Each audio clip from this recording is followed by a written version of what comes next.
for forever. He'll join us at 5 p.m.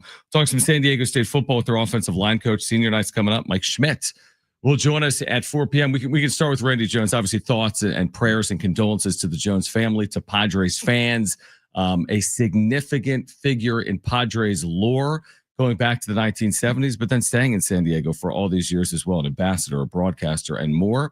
And unfortunately, passing away at the age of 75 earlier this week. Yeah, when I first started over on the Padres radio network back in 2017, I want to say, that's when the Padres moved from Mighty 1090 over to 94.9.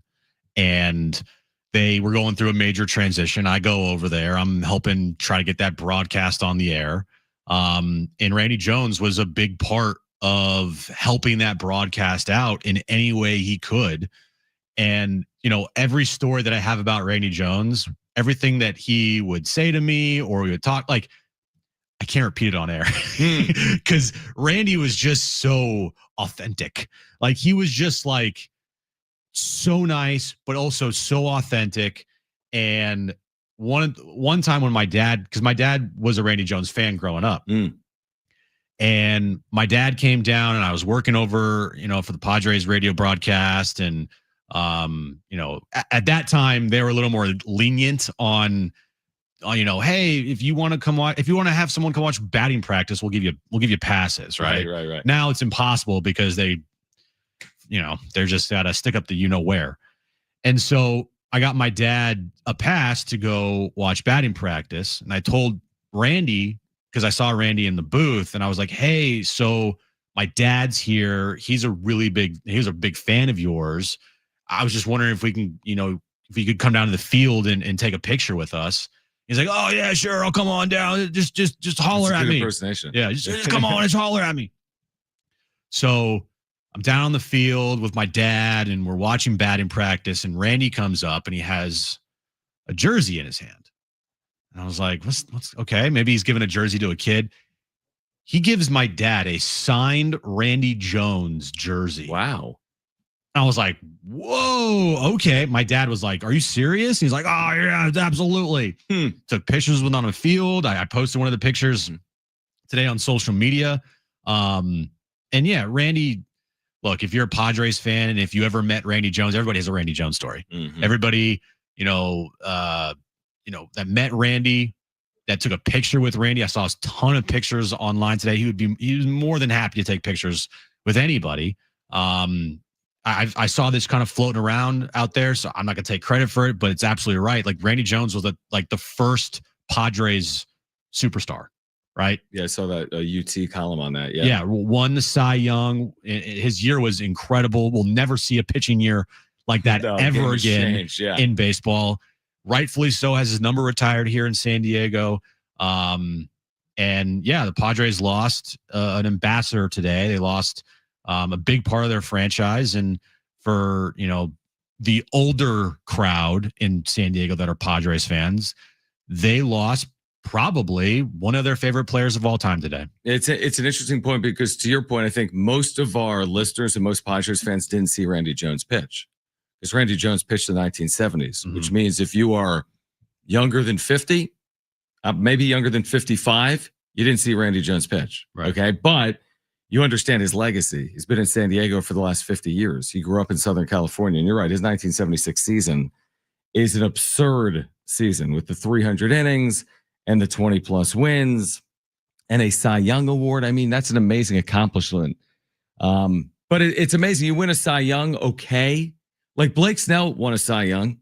Is he going to be remembered and revered in the city for 50 years? No, of course not. No. But Randy Jones won a Cy Young. You look at his major league stint, by the way. His successes was over, he had this great 3 or 4 year run, but you got a legacy that lasts generations. So that's unique to me because, again, you get Blake Snell can win a Cy Young here.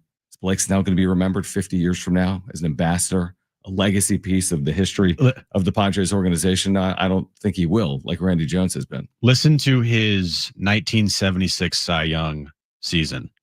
Crazy. 40 starts, 25 complete games, 315 and 2/3 innings pitched, 7 shutouts. He pitched 10 innings 2 times in that season. He only pitched 6 innings less than 3 times. This is all thanks to Darnay, by the way. I was going to say. I don't care. He struck out only 93 batters. Right. Like, what? It was an incredible year for Randy Jones winning the Cy Young. There's some other stats here that are just like off the charts that you'll never see ever again from a pitcher in today's baseball. And I think what makes Randy Jones who he was is he stuck around. He was here. You could always go when you went to the ballpark before Randy got diagnosed with his throat cancer, you would see Randy everywhere, right? He had the RJ barbecue down on the field, on the concourse level, right? When you go up the stairs, the barbecue's right there. And, if you would go to Petco Park a lot, there's a good chance you would have seen Randy Jones because he was as accessible as they come. And he helped me out a lot when I first started on the radio broadcast for the Padres. He would always, help out. He would come on. We had a daily segment with him on the show. And everybody has a Randy Jones story. And so, today is just, it's a tough day for the Padres organization. And like I said, for the older Padres fans out there, not the newer generation, like me and you, right? Like it's a little out of our time for Randy Jones, but the older generation today, probably, that was their first favorite Padre player. And that's why this is a sad day, is because it goes back generations. Yeah, no doubt. First Cy Young Award winner for the Padres, again, 1976, unfortunately gone at the age of 75. We're also reacting to what played out last night at Viejas Arena. I don't even know exactly. I'm still wrapping my arms around calling that game. What we witnessed, whether you were there or listening or watching, San Diego State losing a true heartbreaker last night to Troy at home in a game that you'll never see involving San Diego State. 108-107. It had all the theater. The Miles Bird half-court heave to tie the game at the end of regulation. San Diego State taking multiple 4-point leads in both the first and second overtimes. Ultimately done in by turnovers and a defense that we don't typically see out of the Aztecs. Troy scoring, again, 89 points in regulation. What is it going to mean for San Diego State? We'll see. It's obviously not ideal to lose any home game, especially out of the league in a quote-unquote guarantee or bye game. So rare with Brian Dutcher and San Diego State. It's rarely done. We haven't seen it probably in 6 or 7 years. You'd have to go back to a loss against Brown. Think of the 2018-19 season, the last time they lost a home bye game. But San Diego State's got the players' era on deck. Did not play well clearly last night. Nearly pulled a rabbit out of a hat, but couldn't do so in losing in 2 overtimes. Were you doing a lot of yelling last night? Because oh my gosh, I feel like the voice maybe. Well, I mean, first of all, 100%. I mean, this job. I mean, doing a 4-hour radio show and calling games and doing post-game shows and being on the air until 11 p.m. It's like if anyone had any clue what that entails, it would be amazing. Some what's it called? No, I mean, it's just, there's throat coat. You can't avoid it. I mean, if you're going to do a radio show, if you're going to do a 4-hour radio broadcast, I don't think it's possible. So are you okay? Did you sleep well last night? I didn't sleep well. I mean, your mind is racing. I mean, nobody follows college basketball closer than I do. And nobody's more passionate about it than I am. I mean, Aztec fans are. But, I mean, listen, I understand what they are feeling because San Diego State, the beauty of Brian Dutcher's teams is you are so conditioned to them winning games they're supposed to win. And that's what they do almost without exception. And then you lose a game like that, and there's always going to be reaction and to some extent maybe overreaction. Can it be overcome? Yes, it can absolutely be overcome. But now they have less margin. So they're going to have to play very well on the other side of this. We'll see how motivating it is once they get to Las Vegas. But yeah, it's a disheartening loss, obviously, 2 weeks into your season. So you have this bit where anytime the Aztecs play some rando team, you're like, I'm scared about, so-and-so player. It's not a bit. I'm scared about this. And every single time that has happened over the last, 4 years that we've been doing this show, they always win. They always win. And I'm like, it's fine, John. Everything's going to be fine. They're going to win the game. It's going to be fine. And you're like, University of Online Phoenix, man, they got some really nice shooters on that team. I'm like, who cares? Right. Like, the saying, blind What? blind squirrel finds a nut every once in a while. Yeah. I will say that you were right.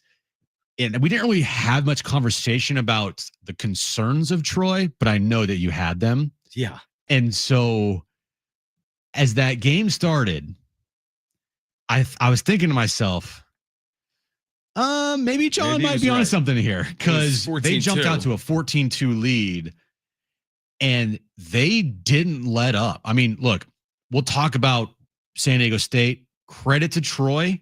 They look Yeah, like they got to get some of the credit. They look like prime Golden State Warriors 2017 out there. Right. I mean, anytime Crazy. Yeah.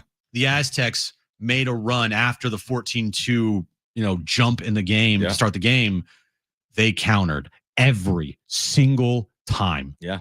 And look, they don't look like a team that just lost their previous 2 games or 3 games or whatever it was coming into this one, and all 3 of their starters foul out and into double overtime, and they still found a way. I mean, they're hitting some crazy, just like heave 3-pointers, and I'm like, how is this? What is happening right now? Right.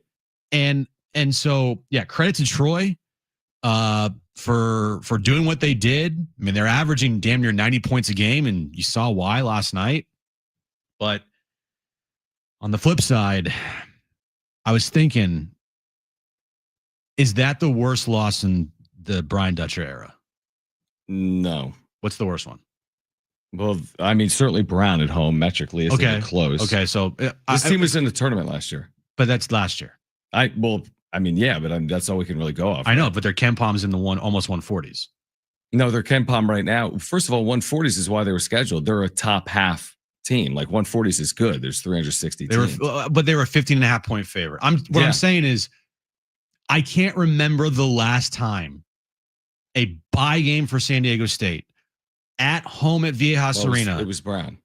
Well, still, I'm saying like it's been a long time. 100%. And a 15.5 point favorite, and they were as uncharacteristic as you could see that team last night play, other than the fact that they put up 100 plus points, which is also uncharacteristic of a Brian Dutcher led basketball team. I think on the broadcast they said it was only like the 43rd time in program history or something. Like 100 years. They scored 100 points in a game. Yeah. Well, you need double overtime to get there, They're just not a program that's historically going to put up 100 or even close to 100, because they're defensive minded. 60. Right. They're a defensive minded program. But I mean, there's no sugarcoating. It was a brutal loss. It was an absolute brutal loss. Yeah, I mean, it's a bad loss. I mean, I think brutal, honestly, is probably too far. I think, again, people did it.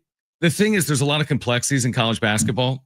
People will tell you that a Troy loss is worse than like losing to UNLV, when losing to UNLV last year was the exact same thing. It's just we just don't see Troy, but UNLV is the exact same metrics as Troy. Last year's loss to UNLV was a quad 3 loss. This will be a quad 3 loss. It's just people aren't familiar with it. People don't see San Diego State lose at home. They win 88% of the time. They didn't lose to Prairie View A&M 359 in the net, is my point. Can it be overcome? It can, but they're going to have to do it. They now have work to do. It's November, so it's not like they are at the end of their season and they suffer some god-awful loss to Air Force or whatever. But going into the NIL tournament next week, I mean, you got some opportunities to kind of wipe away this Troy loss with, it won't be easy. It won't be easy taking on Michigan and Oregon, and then whoever you'll face in the third game of that tournament next week. So they are definitely going to have to do some work here before the start of conference play. And if they have a bad showing in the NIL tournament next week, I mean, still, it is early, but like they'll need to kick it into high gear 100% in conference play and really, dominate the conference. They lost their margin by losing to Troy, but they didn't lose their season by losing to Troy. We'll hear from Brian Dutcher on the other side. We'll hear from Miles Bird as well. We're remembering Randy Jones. Bernie Wilson will join us coming up on today's show, as well as John and Jim.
All right, Bernie Wilson from formerly with the AP, covered the Padres for a long time, will join us coming up at 5 p.m. His thoughts on the life and legacy of Randy Jones. Mike Schmidt, San Diego State's offensive line coach. Senior Day is in 3 days at Snapdragon Stadium. We have a pair of tickets to give away. Mike Schmidt, the offensive line coach, former offensive lineman here in his second stint, will join us coming up at 4 p.m. All right, Brian Dutcher. Let's hear from Dutch. Brian Dutcher always has a way to remain level-headed. This was him post-game with the media upstairs at Viejas Arena on losing a bye game to Troy. Yeah, they're always hard. Every game's hard. I mean, you forget about it. Last 2 times Irvine came in here, we made buzzer beaters to beat them. They had us beat. And so finally one caught up with us where we didn't make a buzzer beater. But all these bye games, all these teams we play, they don't roll over for us. They play pretty hard in here. And we've had tight games in here, even looking back to the 30-2 team when San Jose was having a tough season and hit a shot to beat us, or almost did. Malachi hit a shot. So these games are all close. These games are battles. So you remember the wins a little differently than the losses, obviously. But we've had close games in here on bye games in the past. Usually we find a way to win. I thought we were going to today, too, especially when we had a 4-point lead. But back-to-back turnovers with a 4-point lead was really costing. Dude, yeah. That was a huge part of the game. That the turnovers was and the defense, but I think Troy made some really tough shots. But more importantly, I think if Brian Dutcher were to lose any sleep last night, he would lose sleep over the turnovers. I agree. That always in any league, in college, in AAU, in elementary school, in the NBA, turnovers are the coach's biggest problem. And when you have that many turnovers, that's what you look at. And I bet you that their practices this week, one, I hope Dave Velasquez is okay, because giving up 108 points, bro, I take a deep breath. And then emphasis on protecting the basketball is going to be the 2 biggest things, in my opinion, that they're going to be focusing on leading up to the Michigan game. They were outscored off turnovers 29-15 in the game at home. So I completely agree with you. 20 turnovers is way too many, even in double overtime. And they have veteran guards, but through 3 games, they're still trying to figure out, how to implement this really deep, they're playing 10, 11 guys. Yeah. This is the first time all year you've had Waters, Guath, Bird in a game, right? Guath returns. I mean, he had, on 5 field goal attempts, scored 20 points. So, I mean, it's pretty good. In fact, he's the first player in Mountain West history through regulation to have the line he had in the history of the league. Nobody ever had 20 points, 8 rebounds, no missed shots, whatever it was.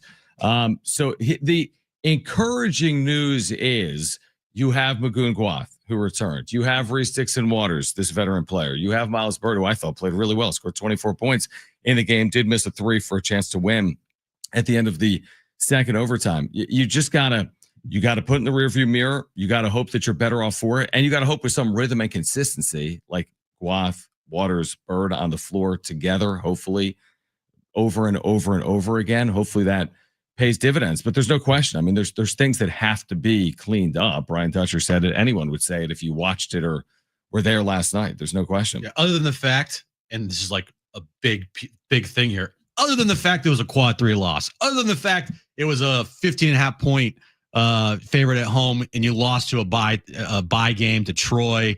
Other than all that, right? It's like, man, that half court game tying 3 by Miles Bird is now basically go to waste. 100%. Like, it doesn't matter. If they had to win that game after he made that, because that would go on the highlight reel, and it probably might still go on the highlight reel, but still, it would have been way more impactful. If they went on and won that game. It reminded me a lot of like the Malachi Flynn 3-pointer back in their undefeated COVID year against San Jose State. To what was it? Tie the game, I think it was. That was to win it. To win it. I mean, they were trailing by 1 against a team that was in the 300s in the RPI at the time. Now this is this wasn't to win it. It was just to tie it. But dude, that half court shot, and now it's like no one's going to talk about it. It almost becomes more cruel because if you're a fan, you're like, all of a sudden you have this false hope. Like they trailed by 12 with 3 minutes to play.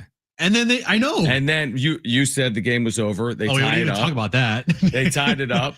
And then in overtime, they led by 4 twice. In double overtime, they led by 4 once with the ball. And then they didn't win the game. You tweeted brutal loss before the game was over. And then you were right. Before the half court. Unfortunately, I was right. But still, it was. I was hoping I was wrong. I was hoping this was going to be one of those epic Jim tweets where everyone calls me an idiot, and it turns out to be a good thing for the Aztecs. Right? Like, oh, I did the reverse jinx, which I thought I did. Like half court 3 to tie the game to send this thing to overtime when they were left for dead. Oh yeah, I mean the fact that even happened is incredible. I don't even know how it happened. Yeah, and I'm not going to complain about the referees. I'm not. Even though there were a million free throws. There were a million free throws both ways. I agree. There were bad calls on both ends. Awful calls on both ends. Good, right. It wasn't good, but it wasn't the reason why they lost. So I can't point to that. What I point to is the turnovers in their defense. Like they didn't play well. I mean, the truth is, I don't know if I said it earlier. I do think Troy deserved to win the game. Yeah. The problem is, if you're an Aztec fan, is who was there for the taking. It doesn't matter at the end of the day who deserves to win. Could have stole it. Yeah, you could have stolen it. It wouldn't have mattered. And nobody would ever be the wiser. When you beat Air Force last year by a point on Wayne McKinney shot, nobody was to the wiser. When you beat San Jose State behind Malachi Flynn, it's when you don't win that game. That's when it carries weight into UCSD is a great example at the buzzer. Yep. But this is now carrying weight until March. If you put yourself in a position to have the resume to potentially get in on CBS, the good wins, whatever those hope to be, the bad losses, it'll be sitting there all season long. You can't escape losing to Troy. You can hope Troy has a good year, but you can't escape losing at home to Troy. And I don't want to go down to like too far ahead, but there is a scenario in a world because of this loss to Troy, unfortunately, where if they don't get that automatic bid, they potentially could miss out on the tournament. And to think that while looking at this team, how last year's team made the tournament, I would say this year's team is infinitely better than last year's team. And last year's team had that one win over Houston that carried its weight all throughout the regular season, leading all the way up to Selection Sunday. And it was the golden ticket and the reason why the Aztecs made March Madness. And avoiding bad losses. That too. That's how they made the tournament. That too, but that Houston win kind of catapulted them into the tournament. Where if they didn't beat Houston, I think it would have been pretty tough. I completely agree, and we'll talk about more on their side. But there's the two parts to that equation because they narrowly got by San Jose State twice. They narrowly got by Air Force. Now they didn't get by Troy. Can they counter it with a win like the Houston win? Because now they still have to do that. As you said, margin for error is gone. You can't have a slip up against Air Force. You can't have a slip up against like Wyoming at home. You can't have a slip up, against San Jose State at home or on the you just can't have that anymore. Completely agree. That's their fault. What did Miles Bird have to say about it? We'll hear from Miles on the other side. Again, Bernie Wilson will join us at 5 p.m. We'll talk some San Diego State football at 4 p.m. We've got tickets to give away. It's John and Jim.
All right, this update is brought to you by Lowe's. Last night, the Aztecs were upset by Troy 108-107 in double overtime.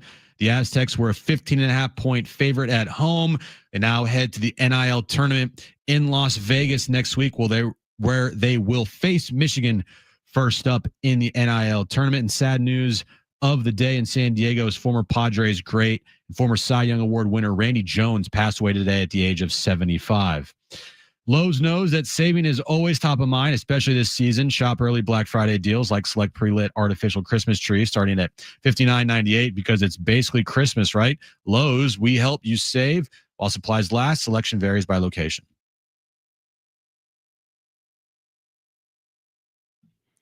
All right, John and Jim, San Diego Sports 760 here until 6 p.m. We've got 2 tickets to give away for San Diego State, San Jose State.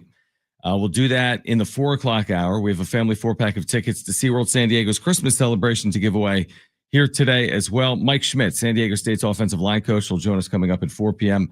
Bernie Wilson will join us to talk about the life and legacy of Randy Jones. Will join us coming up at 5 p.m.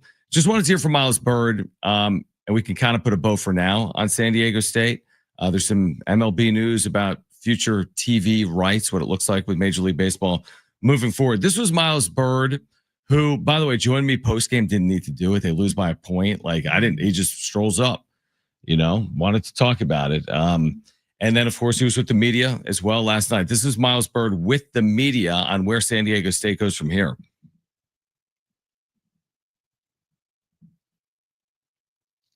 I mean, we gotta obviously watch some film on this one. Everybody gotta learn on what we need to do better. But we got the number 5 team in the country on Monday. So I mean, as much as you want to sit on this one for the next 2 weeks, we really can't. We kind of got to get over it quickly. Definitely got to let it resonate. But I mean, it's a beginning of the college basketball season. It's a long season. I think as a team, we're going to be resilient enough to where we don't let this affect us in the long run. But we gotta do some work now. I hope that's the case, but it does maybe reset them and refocus them. Like, okay, yeah, we have a deep team, and that's all people have been talking about. And people are like, "Oh, you guys are gonna be great. You're gonna be great." Sometimes you need a little bit of humbling. Yeah. And if last night isn't gonna humble them, then I don't know what will. Because last night, I'm not gonna say it's as bad as it gets, but could be. Right? It could be, and it could end up being as bad as it gets. And if last night is going to reset them and humble them and make them lock in, I don't know what will. Yeah, no, I mean, I think it's a fair point. I mean, you'd prefer to learn when winning, and sometimes though those tough lessons you're going to learn more by losing. Yeah. Now, I don't know if we're going to see, even San Diego State bouncing back, so to speak, like Miles Bird just said. You're playing the 5th best team in the nation with a $20 million roster on Monday night. That's Michigan's budget. $20 million for basketball. Unlimited resources. Look at their team. I mean, look at the accolades. They've got 3 projected draft picks on their team right now. It's not an excuse. It is what it is. You have to go out there and find a way to win the game. I'm just saying San Diego State could, quote unquote, rebound from this. I don't know if that results in a win or not Monday night, but you'd like to see them play to their capability on Monday night, right? Play more, I don't know, to their ability, to the expectation. And we'll see if that's enough to win a game against a team as good as Michigan. If it's not, Oregon Tuesday, so on and so forth. I do agree that these are big games coming up Monday through Wednesday. I don't know if they're season defining or not, but you can start building a resume, right? The Troy game is going to be a knock on the resume. You can start building by beating Michigan and or Oregon and or whomever else you're going to play. Would you say they have to win one of the games? Have to win one of the games?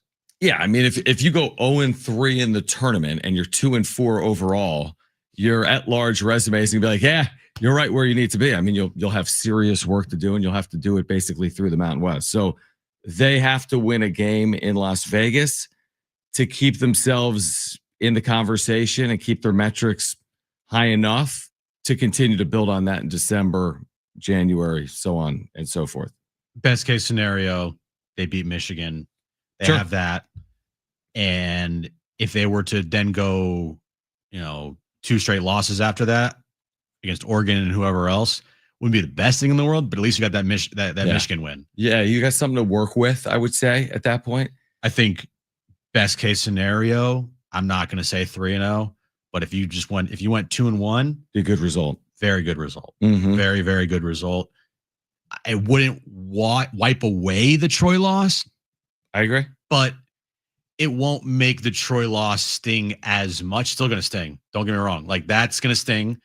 We'll see how the rest of the season goes, especially in conference play. If they can avoid the landmines, and Grand Canyon's also on their schedule as well, and that's not like going to be an easy game. They're all going to be hard. Yeah, it's true.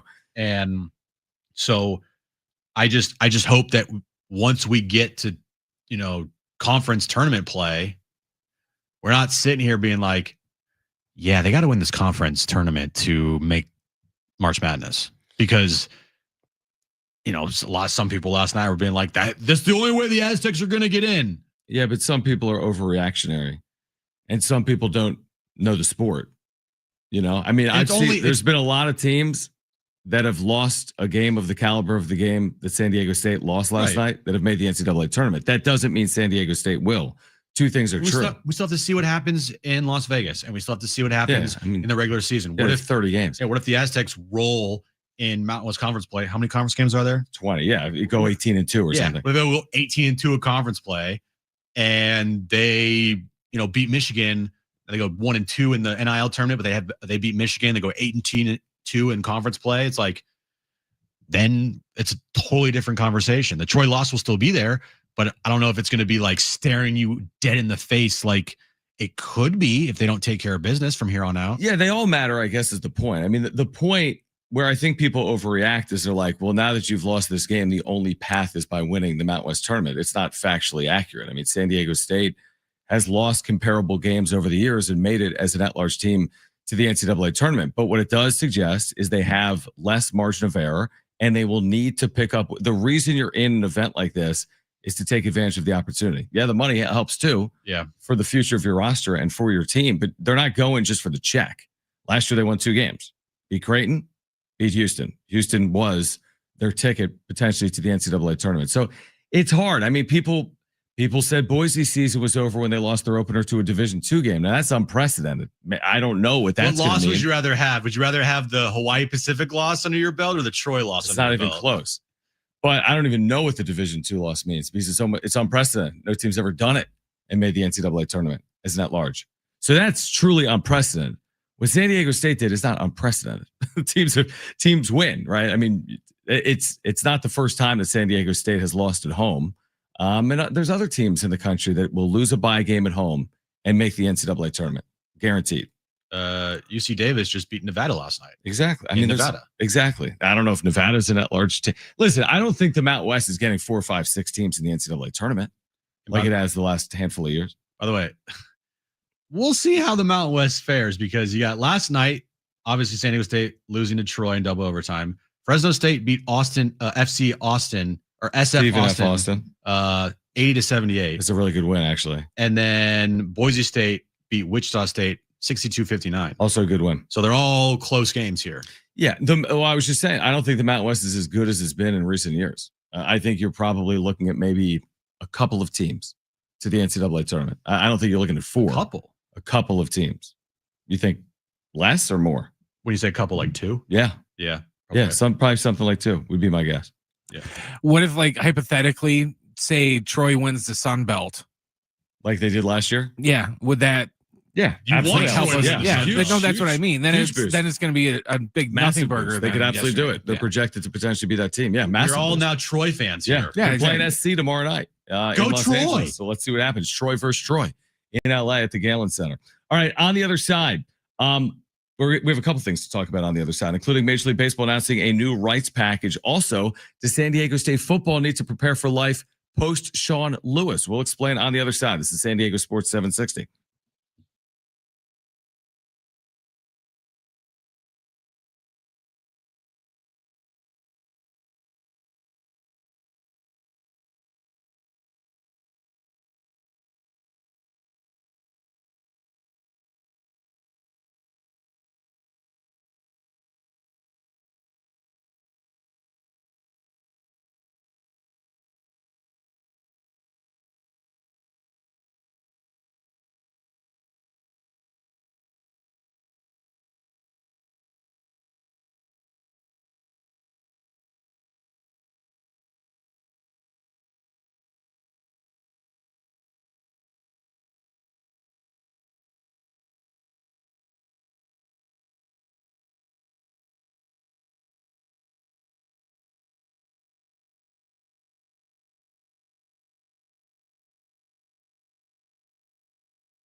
All right, John and Jim. San Diego Sports 760 will be joined by Mike Schmidt, San Diego State's offensive line coach. Aztecs have obviously run the ball well. They've got San Jose State coming up on Saturday night. We have 2 tickets to give away. We'll give those away after a conversation with Coach Schmidt coming up at 4 p.m. Bernie Wilson on Randy Jones. Bernie Wilson will join us at 5 p.m. We've got the latest on these MLB new rights packages as well beginning next season. But there is this today, a release from, I think, the Maxwell Group, that Sean Lewis is a semifinalist as the National Coach of the Year, the George Munger Coach of the Year Award, given out annually. Sean Lewis is on that short list to be considered for National Coach of the Year in FBS football. Now, we've kind of beaten around this point maybe over the last week or two. How much on high alert does San Diego State need to be about what happens once the season comes to an end and Sean Lewis's future? It's going to be a thing. I don't think it's going to be nothing. I don't know if it's going to be like white hot, like a red alert. This is potentially Sean Lewis's last couple games coaching for the Aztecs. But I mean, let's be real here. He has done a good enough job here in his first 2 seasons that would probably warrant him potentially getting interviewed somewhere else. Yeah, absolutely. Yeah, of course. And we'll see. I mean, I didn't expect it to be potentially in year 2. Mm-hmm. I was kind of looking at year like 3, maybe 4, right? Like 4 for sure. 3 at the earliest. I thought year 1, rebuild. Year 2, improvement. Year 3, start competing for Mountain West Conference championships and, getting 10+ win seasons. And then if he made it past that, year 4, it's like, well, he might be gone if he continues to do a good job here. But they've kind of skipped that step of like taking the next step and taking 2 steps and gone right to competing for a Mountain West Conference championship. It's like this delicate balance where you want your team to be really, really good, but what is the cost of being really, really good? Because if you lose Sean Lewis, what does that mean for you moving forward? Now, here's the other conversation. If you're Sean Lewis, are you seeking to go anywhere that's P4, or are you looking for the right job on the other side of this? Because you might have an opportunity, but is it the right opportunity? Like Wisconsin, they announced that their head coach is going to be back. He's a Wisconsin graduate. If it's Wisconsin, you could easily argue, well, that's the right opportunity. He's an alum, played there, played for Barry Alvarez. Of course, he'd want to go back to Wisconsin. Nobody would ever fault him for that. But let's say, I don't even know what's open that would be like a second tier Power 4 job.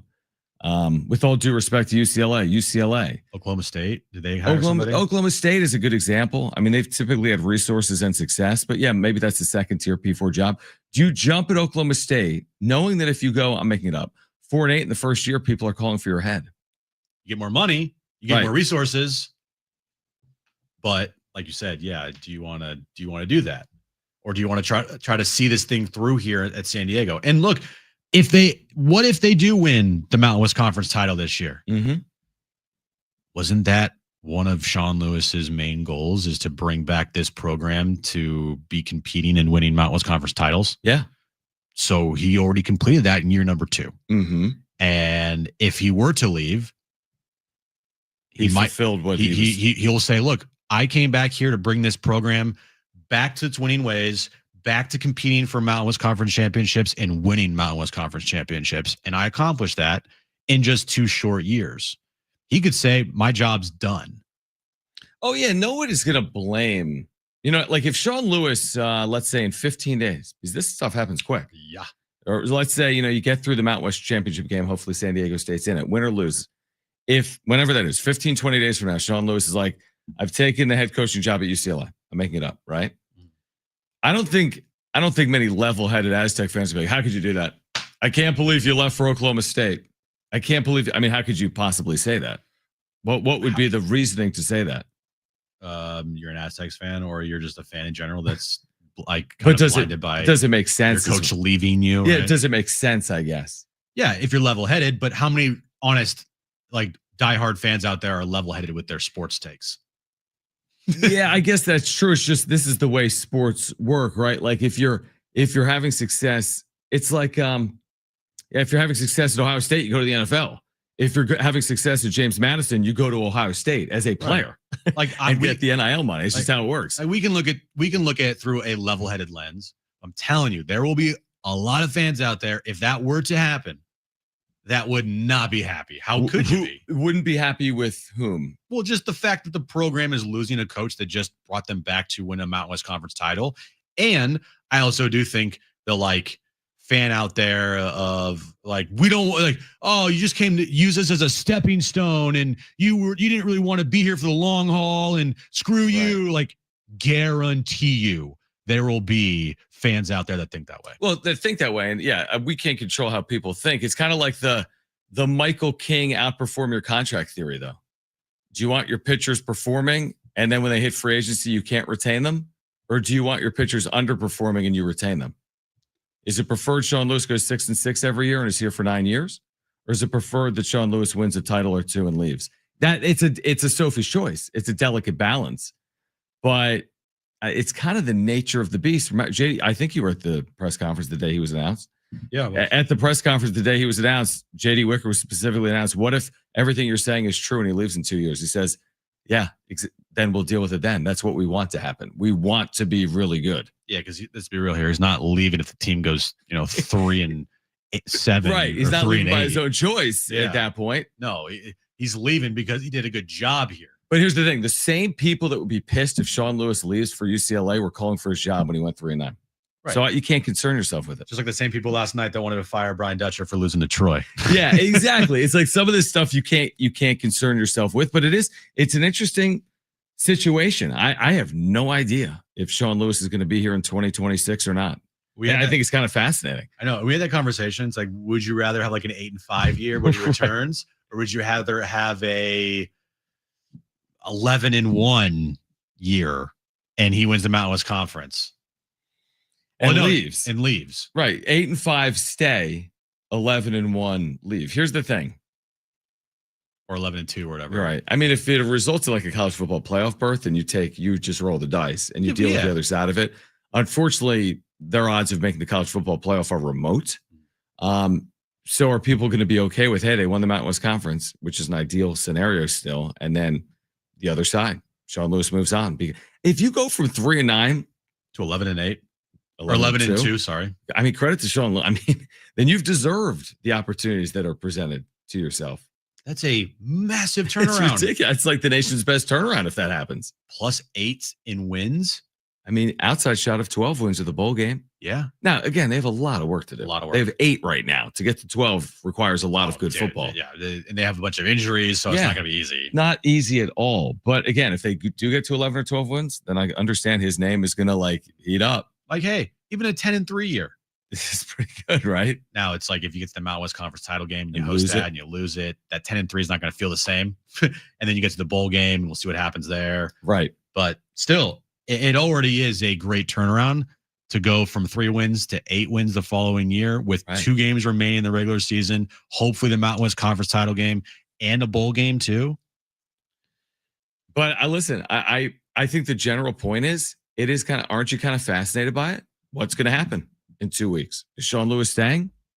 We'll find out. And it'll play out very quickly after the season. I am intrigued by it, but also, I mean, worried about it. Has there been any noise or? No, but noise happens quick in college football, like in 24 hours. Yeah. It's like UCLA's got candidates and then they hire JMU's head coach the next day.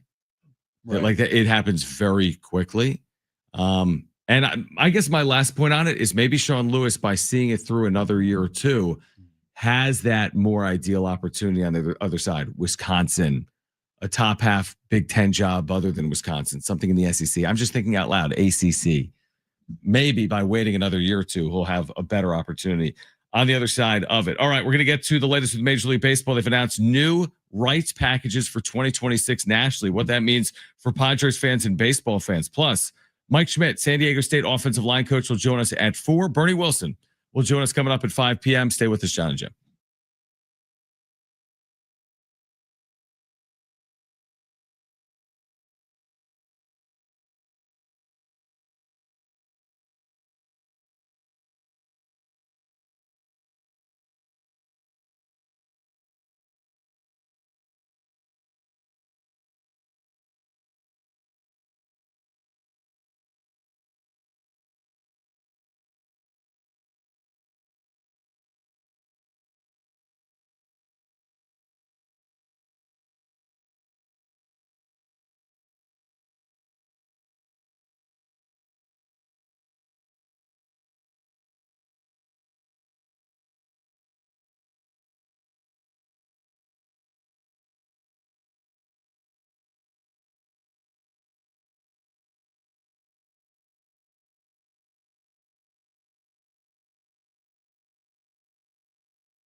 All right, this update's brought to you by Staples Stores. Aztecs losing to Troy last night, 108-107 in double overtime. Aztecs now will take on Michigan next week in the NIL tournament in Las Vegas. Sad news today in San Diego. Former Padres great and former Cy Young Award winner Randy Jones passed away today at the age of 75. And tonight at 6 p.m. we have SDFC midweek live, 1 full hour of SDFC talk, getting you ready for the semifinal match next Monday night at Snapdragon Stadium against Minnesota. Have an easy holiday only at Staples. Save on top tech and gaming gifts, plus shipping supplies and services to get your packages delivered safely. Don't forget custom cards, invites, photo gifts, wrapping paper, and more. Staples, that was easy. Getting you all set for that drive home. Let's just start the show. Here's John and Jim. All right, San Diego and Southern California, what's going on? This is hour 2 of John and Jim. We've got Mike Schmidt, San Diego State's offensive line coach, at 4 p.m. Then we'll give away Aztec tickets for Saturday night, senior night at Snapdragon Stadium. And then coming up at 5 p.m., Bernie Wilson will join us. Of course, used to work with the AP for a long time. Bernie Wilson will join us coming up at 5 p.m. So a couple of giveaways for you. You just mentioned Monday night. Monday night, SDFC at home, San Diego State in Vegas. A very busy sports night locally in San Diego. Of course, you can listen to both of them. You can watch both of them. Both are impactful. But SDFC, like you said, Monday night for a chance to move on to the Western Conference Finals. San Diego State looking to bounce back against Michigan, a top 5 caliber team that has not yet lost this year. Both of those coming up Monday night for San Diego sports fans. It's going to be a big night. So you can listen to San Diego State, Michigan here on 760, and then SDFC Minnesota on our sister station, Jammin' 95.7, for their semifinal match at Snapdragon Stadium. So maybe one AirPod on one phone. If you had 2 apps, you take one phone, open the iHeartRadio app, and put on the one game, and then open another phone and another app and put the other game on in your other AirPod. I don't know what that would be like to experience. That would probably be awful to try to do that, but you could do that if you so chose to do that. Brent, can you get an Adrian call and a John call and play them at the same time? Because that's what exactly 2 tracks, like tracks on top of each other. That's exactly what it would sound or like. Darren or whomever. Yes, exactly. If Adrian's calling the game or Darren's calling the game.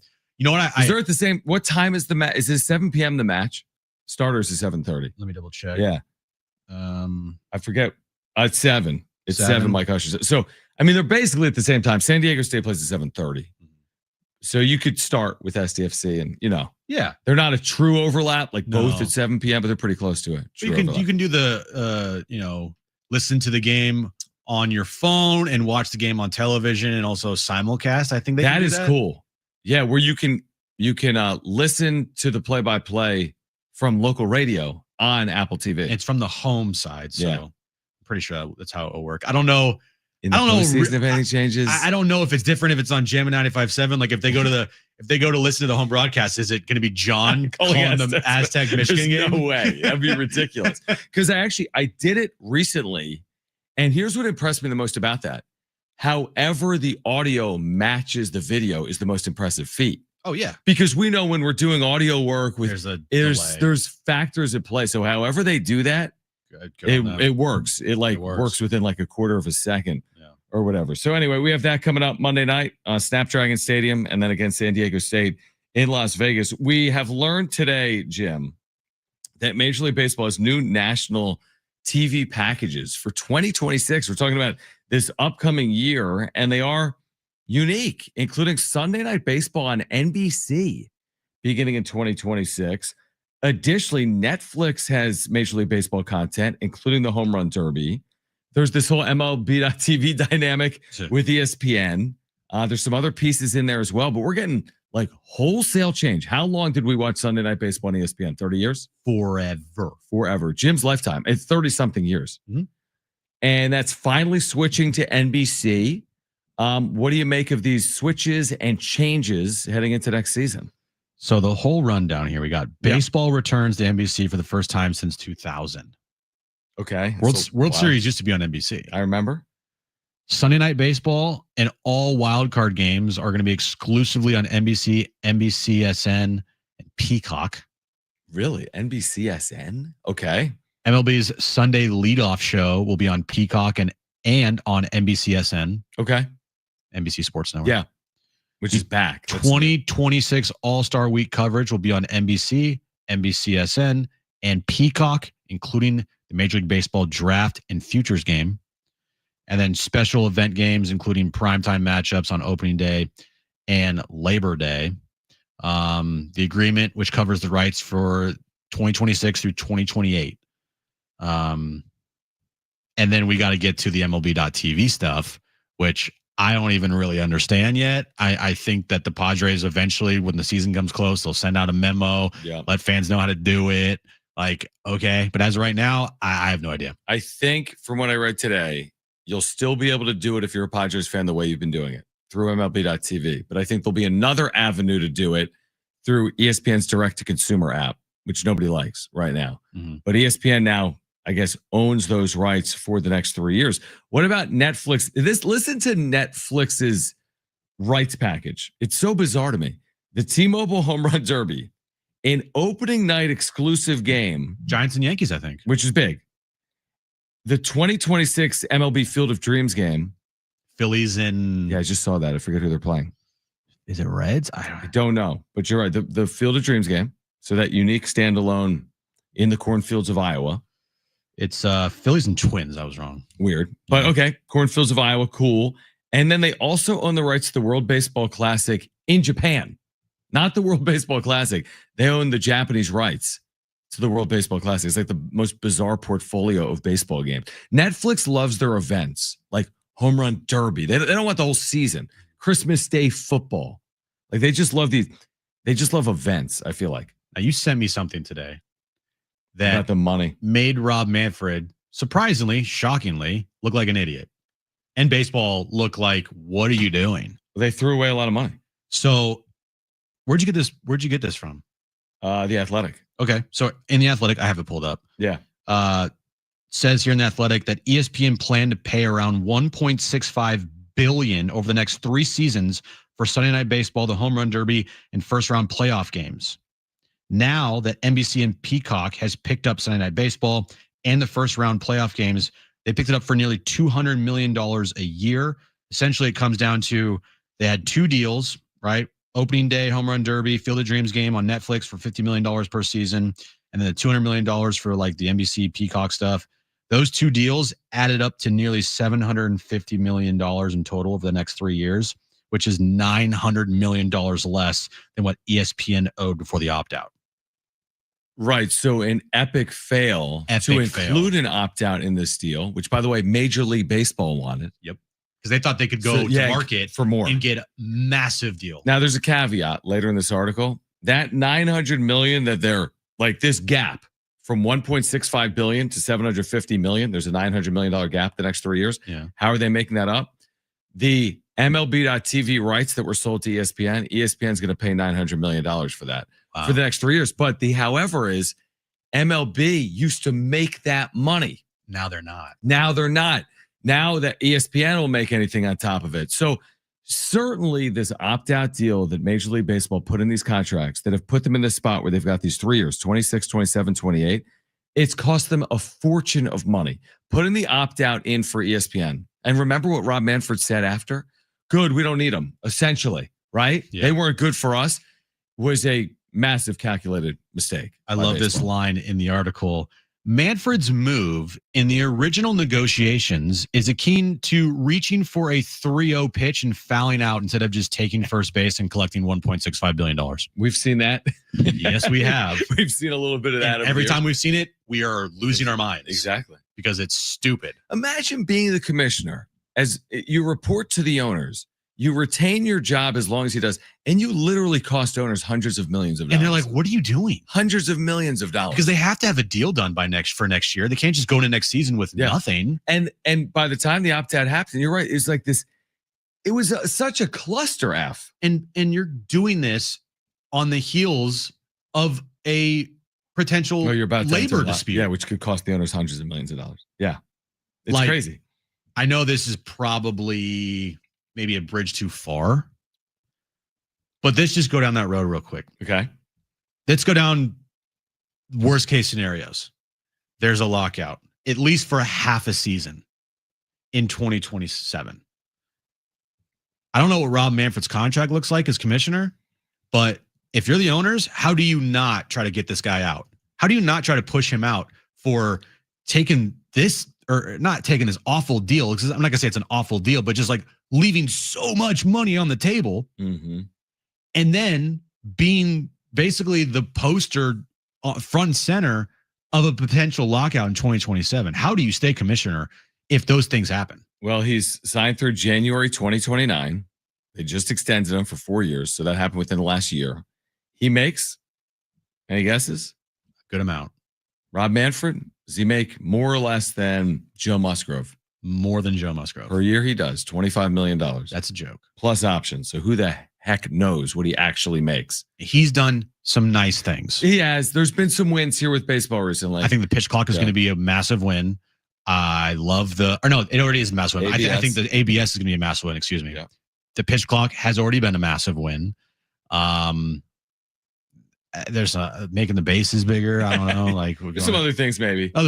But specifically those two, speeding up the game, right, has been, I think, fantastic for the sport. Mm-hmm. We don't need 3 hour and 45-minute games. We need 2 hour and 45-minute games tops. But I don't know, man. I still think Rob Manfred. There's a scenario out there in a universe that potentially could happen soon, where he just F's this whole thing up, and he almost got close to effing it up in the 2021 season. In the 2021 season, after the 2020 season, remember in 2021 where there was a work stoppage until like February 1st or February whatever. Probably later than that, where you missed part of spring training. Right. And every team had to do like, hyperdrive as far as like moves go. And it was just like a bang, bang, bang, bang, bang. And he got lucky. They had to put in some double headers in there to make sure he had 162. But he was just pushing off the potential inevitable until 2026. At the end of 2026, now we're going to start seeing potentially the owners putting their foot down, and the players union, they're putting their foot down, and with what the Dodgers are doing and revenue sharing, this could be a problem. Yeah, I mean, you would think that losing out on that much money in their next TV rights deal wouldn't be advantageous for baseball within a year of a potential lockout. We'll see where they go from here. But yeah, again, it's like, have they even announced, like, is this even done? Like, where's the World Series airing in 2026? Still on Fox. The World Series is still on Fox in 2026? Yeah, I think they have a contract through 2028. So they have a long-term contract with Because Fox. Wasn't there some reports that we could see World Series games on different networks moving forward? Like multiple networks, within one World but Series. Fox would be the main one. Gotcha. Everyone's ears have to continue to bleed listening to Joe Davis and John Smoltz, unfortunately. Interesting. Okay. For the Padres side of this, Matt Friars tweeted this out today. And he said there will be an option for Padres fans in San Diego to get the broadcasts next year, whether or not they purchase other ESPN or MLB.TV subscriptions, which is about the best outcome fans could have hoped for. Still unknown is the impact on the team revenue. All right. Interesting. All right. We can continue to react to that. On the other side, we have Aztec tickets to give away at 4 p.m. Coming up at 5 p.m. Bernie Wilson will join us to talk about the life and legacy again of the story that we're talking about all day long, the passing of Randy Jones. We're here until 6 p.m. It's John and Jim.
All right, John and Jim, San Diego Sports 760. Mike Schmidt, San Diego State's offensive line coach, will join us coming up at 4 p.m. At 5 p.m., Bernie Wilson will join us. We'll talk more about the passing of Randy Jones. Did you see the big NFL news today? That massive story out of... Hold on. No. You know the massive story. Massive NFL story. Massive. Today.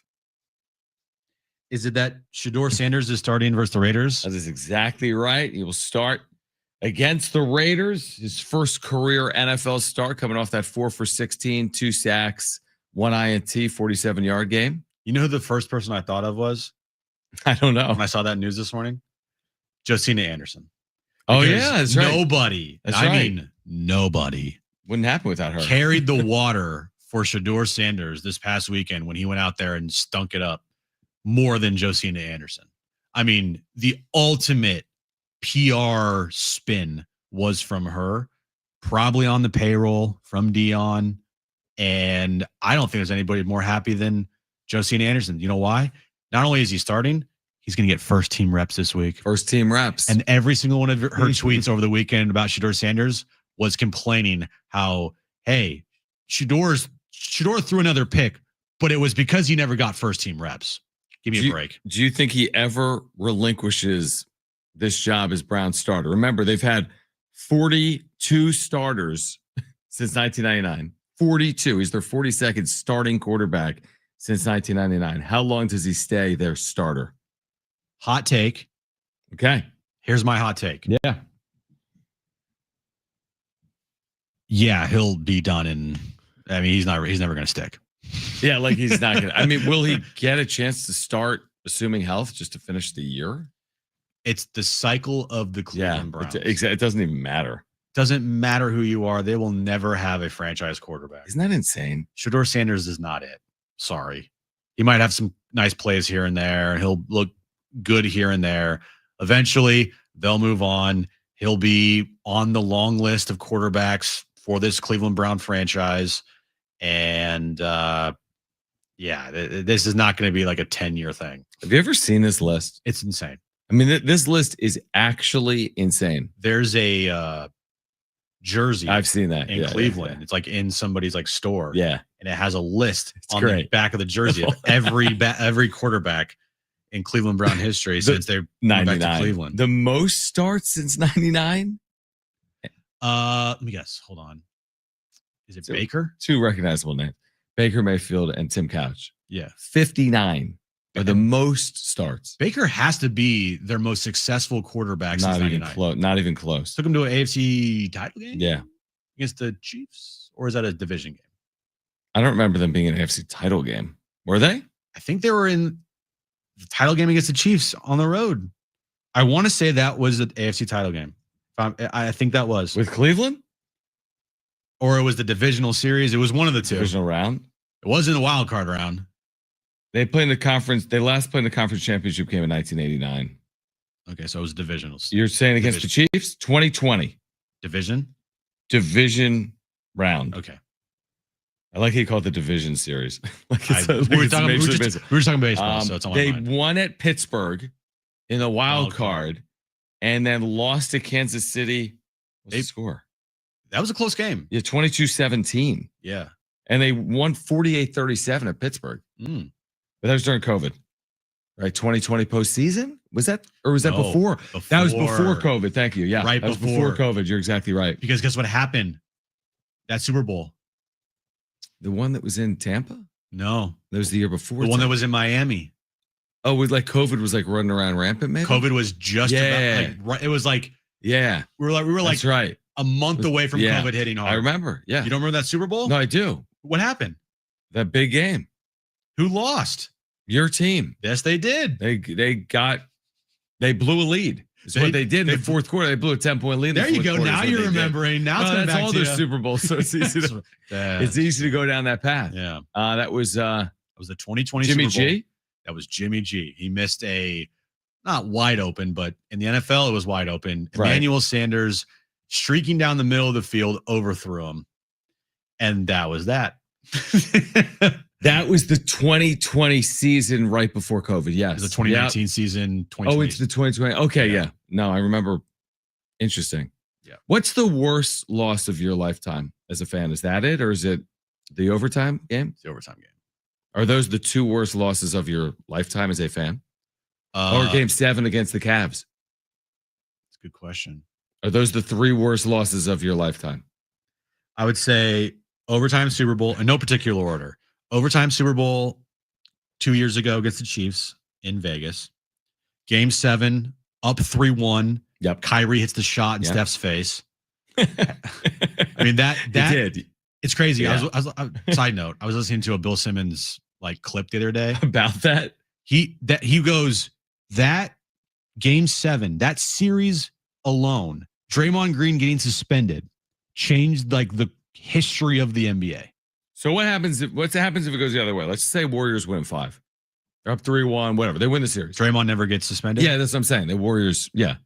Warriors win the series. Draymond's not suspended. Warriors go back to back. They have inarguably the greatest season in NBA Right, history. because they're coming off the greatest regular season. Yeah. Yeah. Katie does not go to the Warriors. Right. Does LeBron go to the Lakers because they didn't win a title with Cleveland? Right. LeBron now has only 3. Steph has 2. Going into the following year, Warriors are now favored again. Does Steph get a three-peat or not? Do the Cavs win the following that is year? pretty fascinating. What do the Lakers do? Right? That's a good angle. I like that angle. This is all coming from but No, Bill it's Simmons interesting. It's said, interesting. Yeah. but there's so many tentacles there. Yep. I agree. Off of that one series that changed the course of the history of the NBA. 100% accurate. Yeah. So So maybe that's the worst loss of your. And it wasn't just Game 7. He was talking about an inflection point Yeah. of Draymond Green punching LeBron in the cojones Yeah. and getting suspended. Yeah. He's been, yeah. That makes sense. Though. That moment, on brand. that's the butterfly effect. Whoa, so many things happened. Anyway, so that Game 7, that series alone, up 3-1, Super Bowl in overtime, and not even the 2 other Super Bowl losses. It was the NFC title game at home against the New York Giants in Harbaugh's first year as their coach. In overtime, Yeah, Kyle you always talk about Williams that. Yeah. fumbled a punt in Giants territory. Yeah. Giants I remember recover. that game. They do 2 plays, field goal for the win. That's it. And they went to beat the Patriots that year in the Super Bowl. And that wasn't the That's undefeated Patriots. Right. That was a Patriots team that was gettable.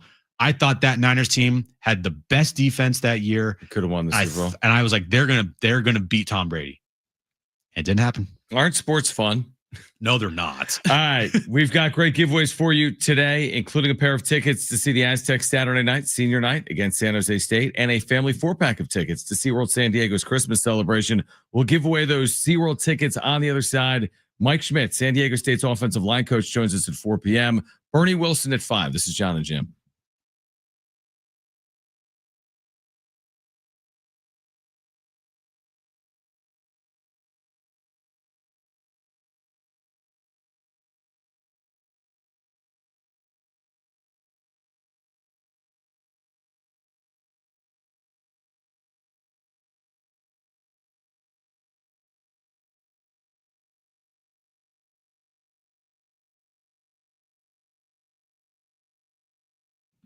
All right, hey guys, it is Schaefer again, and there is no better time than now to get down to your local Toyota dealer.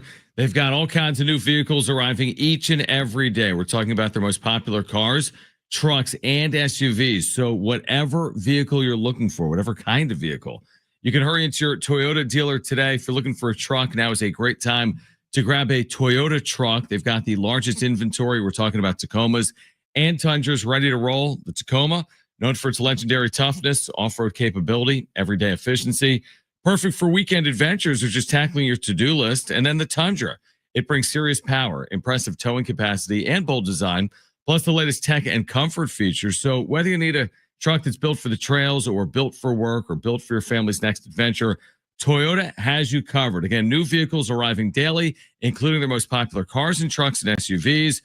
Toyota, we make it easy. See your Toyota dealer today.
All right, this update is brought to you by Staples Stores. We'll start with the Aztecs as they got upset last night by Troy 108-107 in double overtime. Aztecs will now go to Las Vegas for the NIL tournament starting next Monday night, where they will take on Michigan in their first game. Moving over to SDFC, we have SDFC Midweek Live tonight at 6 p.m., 6 to 7, as the guys get you ready for their semifinal matchup next Monday night against Minnesota. And sad news of the day here in San Diego's former Padres great and Cy Young Award winner Randy Jones passed away at the age of 75. Have an easy holiday only at Staples. Save on top tech and gaming gifts, plus shipping supplies and services to get your packages delivered safely. Don't forget custom cards, invites, photo gifts, wrapping paper, and more. Staples. That was easy.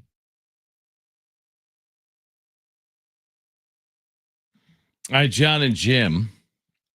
Mike Schmidt, San Diego State's O-line coach, will join us at 4 p.m. We'll give away some Aztec tickets. Coming up in 10 minutes, we'll give away a 4-pack of tickets to SeaWorld San Diego's Christmas celebration. So the Mountain West has sent out clinching scenarios for the title game. All right? Oh, you've been waiting for this, huh? Because remember, there's still a possibility where 7 teams finish 5-3 in the league. It's the doomsday amazing scenario, and I have no clue what happens. Is there like a sick part of you that really kind of wants that to happen? No, because that means the Aztecs lose the last 2 games. Okay. But can you imagine if there were 7 teams at 5-3 in the same league? Like what? Oh, what? But here's the path for San Diego State to play in a championship game. They win their final 2 games. They host the Mountain West title. And then it gets tricky. If they win once, they'll need Hawaii, New Mexico, and UNLV each to lose once to host the championship game. There's some other scenarios as well, but like this is a lengthy document in terms of how teams can reach the Mountain West title game, including San Diego State. The good news for San Diego State is they control their destiny. It's in their hands. Win twice, again, easier said than done. Beat San Jose State, which just fired their defensive coordinator and special teams coordinators, coming off a 55-10 loss to Nevada. Oh, nice. Beat San Jose State and New Mexico, and they will host the Mountain West title game coming up in 2.5 weeks at Snapdragon Stadium. So they control their own destiny from there. There's some other scenarios where they could lose a game and host the championship game, but it's kind of there for the taking right now with 2 games to play. Are you looking at it? Yeah, I am. There's a lot in there. There is a lot. Probably too much, but you know what I mean? Mm-hmm. Is it a little early for that? Maybe send it out next week. Like, what is the trying to see like what team has the likeliest path if San Diego State were to take care of business to face them in the Mountain West Conference title? That's a really good question. Right. Is it like Boise State has a lot of things here that need to go their way to host, win final 2 games. San Diego State loses final 2 games. Fresno, and Hawaii, New Nevada Mexico. lose once. They host the championship game. Yeah, there's a lot. Yeah. What would be interesting is like let's say San Diego State hosts the championship game. Okay. Again, okay. We're looking ahead. Who would you want them to play? There's 6 other teams alive for that: Boise, Hawaii, UNLV, Fresno State, New Mexico, and Utah State. I wouldn't want to face Boise. Right. Agreed. I wouldn't want to face Hawaii. I don't know. Revenge, get them at home. Yeah. But I get it. It was 38-6. I want to face Fresno State. Oh, really? You want that oil can? You want the oil can to be on the line for a Mountain West title? Hell yeah. That's pretty cool. Double oil can. Yeah. The same. That's. Has that ever happened? The double No. Playing for the oil can twice in a year? They've never met in a Mountain West title game. San Diego State and Fresno State. So really good point. No. What about Utah State? They haven't faced this year. They would need a lot to go right for them. Look at they're like win at that. Final 2 games. Boise, Fresno, Hawaii, San Diego lose final 2 games. And New Mexico wins final 2 games. Nevada or UNLV Las Vegas loses to Nevada. It makes no sense.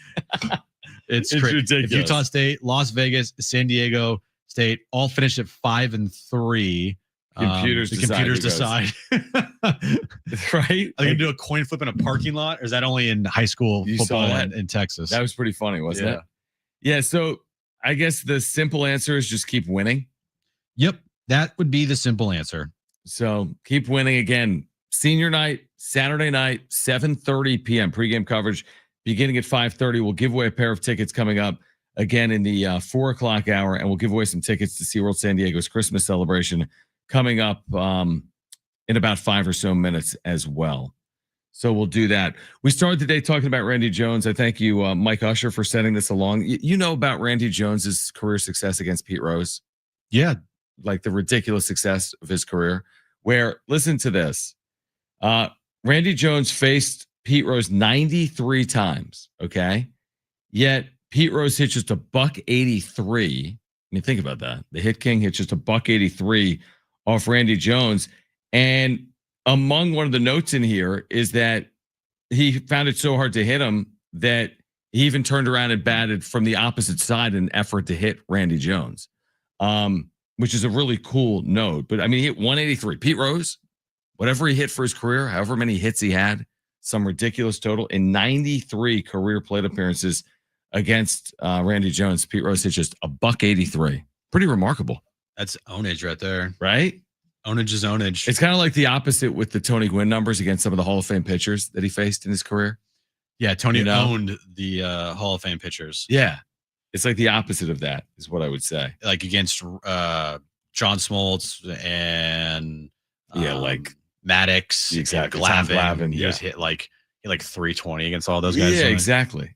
Like Pete Rose, 303 lifetime hitter, 4,256 hits. And again, it's just it is interesting when you look back and you see some of these like statistics from 2 generations ago, maybe 3, right? You go back to the mid 1970s, everything looks different, man. All the stats look different. The sheer number of innings thrown. I mean, to throw 300 innings in any season is completely unheard of. It was commonplace in the 1970s. And that's Randy Jones was a true inning eater. And look at his two All-Star seasons and that Cy Young season. I mean, you can't even replicate that anymore. It's not possible. Well, look at Jim threw out earlier in the show that he had 25 complete games in that one season. Yeah. There's guys, right. They won't even have 25 complete games for their entire career, and they might pitch for 15, 16 seasons. You're right. Randy Jones had 73 complete games in his entire career. Right. Nobody's touching that. And by the way, his 76 Cy Young year. Yeah. I mean, you could argue it wasn't even his best season because his 75 year, he had a 7.5 WAR.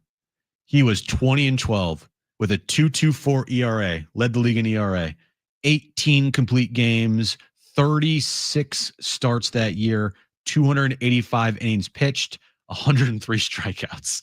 Dude, that is insane. That is insane. Like what? Well, he finished second in Cy Young voting that year and then won it the next year. He had a 1.046 whip in 1975. Yeah, it's just looking at the baseball reference page like you and I are doing. Mm-hmm. Isn't it just like odd to look at? Right. You see those 2 years and you're like, huh? It's just not just the 2 years, but just I'm looking at like innings, I know. strikeouts, wins, Yeah. losses. He had a 22 loss season in San Diego. Yeah. 8-22. Yeah. And then he parlay and he went and turned that around to a 20-12 season and a 2020 or 22-14 season. He had a good 78 year, 2.88 ERA, 7 complete games, 36 starts, 253 innings. Yeah. 1979, 3.63 ERA, 39 starts, 6 complete games, 263 innings pitched. He only pitched until 32 years old. Yeah, he was traded after the 1980 season to the Mets, pitched a couple of years for the Mets, and won 100 games in the major leagues, won a Cy Young. And that's a really kind of truly remarkable career. Again, I go back to like how many pitchers are able to make that type of impact like Randy Jones did maybe post-playing days with the franchise. You know what I mean? Like this is a really good pitcher that had a couple of standout seasons, but the legacy probably is beyond what he did on the field, obviously, over these last 50 years. I think that's kind of the point. There's been pitchers that have won 100 games or won a Cy Young, but they're not as recognizable with a franchise as Randy Jones would be with the Padres. I'm just looking at the Cy Young voting that year. Yeah. Randy Jones. Tom Seaver, maybe? Randy Jones had 15 first place votes. Can you guess who finished second? Tom Seaver. No. Tom Seaver actually finished 8th. Is the year he won it? The year he finished second, maybe Tom Seaver won it. Who finished second in the National League? You'll never. Cy Young votes. If you were Hartman, you'd guess in 2 seconds, but you're If I was what? Said if you were Hartman, you would have Yeah. named off every single player. I'll say Steve Carlton. No. Steve Carlton finished 4th. Jerry Kuzman I like that name. finished 2nd, Okay. 21-10 that year. Don Sutton finished 3rd. Okay. Carlton 4th. Raleigh Eastwick. Oh, remember him? Yeah, he was great. Finished 5th. John Matlack finished 6th. J.R. Richard finished 7th. Tom Seaver finished 8th. That was the year that Mark Fidrich burst on the scene. 30 wins? At some point, maybe not that year. 19-9 with a 2.34 ERA for the Detroit Tigers. He had a 9.6 WAR that year. He's the last 30-game winner in baseball. Yeah, he finished 2nd in AL Cy Young voting behind Jim Palmer. This is like the Hartman show. All right. It is. On the other side, again, we'll continue this conversation. Plus, coming up at 4 p.m., we're talking some Aztec football with our O-line coach, Mike Schmidt. But call right now if you want a family 4-pack of tickets to SeaWorld San Diego's Christmas celebration. Caller 6. You have a free family 4-pack of tickets. 877-767-4760. Again, 877-767-4760. Caller 6, a free family 4-pack of tickets to SeaWorld San Diego's Christmas celebration. Twinkling Lights meet Ocean Delights November 14th through January 4th. You can experience the magic of the season, meet incredible animals like belugas, penguins, and sea otters. Plus, check out a winter wonderland with a million dazzling lights and the all-new Clyde and Seymour's Christmas. Tickets and more at SeaWorldSanDiego.com. Mike Schmidt at 4 p.m., Bernie Wilson on Randy Jones at 5 p.m. This is John and Jim.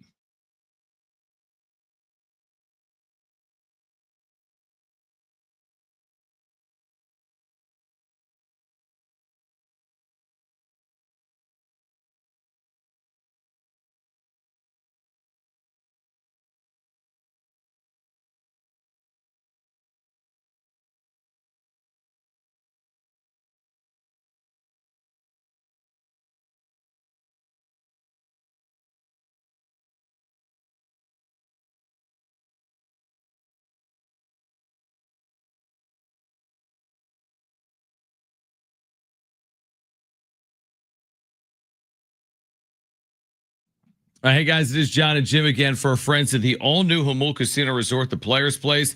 As you know by now open the hotel and spa at Hamul. It is the next level of luxury. You can treat yourself to a stunning new stay, rooftop relaxation, indulgent spa treatments, and all the thrills of Hamul Casino Resort. Now all in one unforgettable destination. Yeah, and savor San Diego's ultimate endless dining experience at Hamul 23. From their world-famous lobster brunch served every morning to the luxurious VIP endless dining experience each evening. You can indulge in chef-created specialties, fresh seafood, prime cuts, and decadent desserts, all with stunning panoramic views. Make sure to check out the spa. It is now open. You can unwind in style, experience pure relaxation, indulgent treatments, serene spaces, and a retreat designed to refresh your body and mind. Only at Hamul Casino Resort, the Players Place.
All right, John and Jim, San Diego Sports 760 with you until 6 p.m. tonight. And then we have SDFC Midweek Live, Jim, as you've been maybe mentioning. I have no idea. I have been mentioning. Have you? Yeah. Brent? He says yes. Okay. Yeah. When I Not everyone, but yeah, he's mentioned it. So when I do my updates, I'm checked out until you screw something up, which is basically every update. And that's when I'm usually honing in. Because I mean, it's kind of incredible how like when I'll talk during my update and I could say anything and you won't have a clue.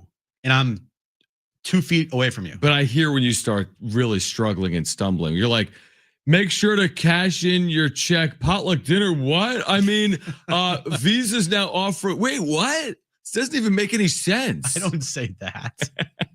There will be times That's the part that I catch. Yeah, because it's so obvious. Or the other things that I catch when I do listen in, I'll let you do your update. And I'm like, you failed to mention like the NFL is like moving the Super Bowl to London. Like you'll do an update.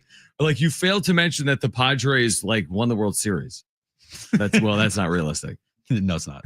But I mean, I'm kind of fascinated by your updates because I don't do updates, right? I've had to every once in a while. You like go to the bathroom and like don't come back and you lose track of time. Or there's like a challenge. You're like, you do the update and I do the update. But when Brent does the updates, for example, like he puts a lot of effort into them. I don't know if I'd say a lot. Okay, he puts effort. Put some effort into it. He tapes them often. I don't do that anymore. I've gotten good enough. I've stopped taping them. Here's the thing. We've had this conversation before. All right. You know. Yeah, I know what you're going to say. On a scale of 1 to 10, how much do I care about updates? Well, if you want to play the 1 to 10 game in general, you might end up on the low scale of a lot of things. But on a scale of 1 to 10, I would put you in the 1 range of updates. Well, just in general. What about the show? Yeah, I mean, I'd probably put you in that same category. No, I mean, with the updates, listen, I get it. It's you got to pick your spots. So the updates aren't the spot you've necessarily picked. No, right? I do like when you just do it on the fly. They're just a means to an end. Like, hey, just here's the updates. Do you think there's a lot of listeners in general, not necessarily just to our show, but are there listeners when they're driving around that hear updates today and hear something they're not aware of?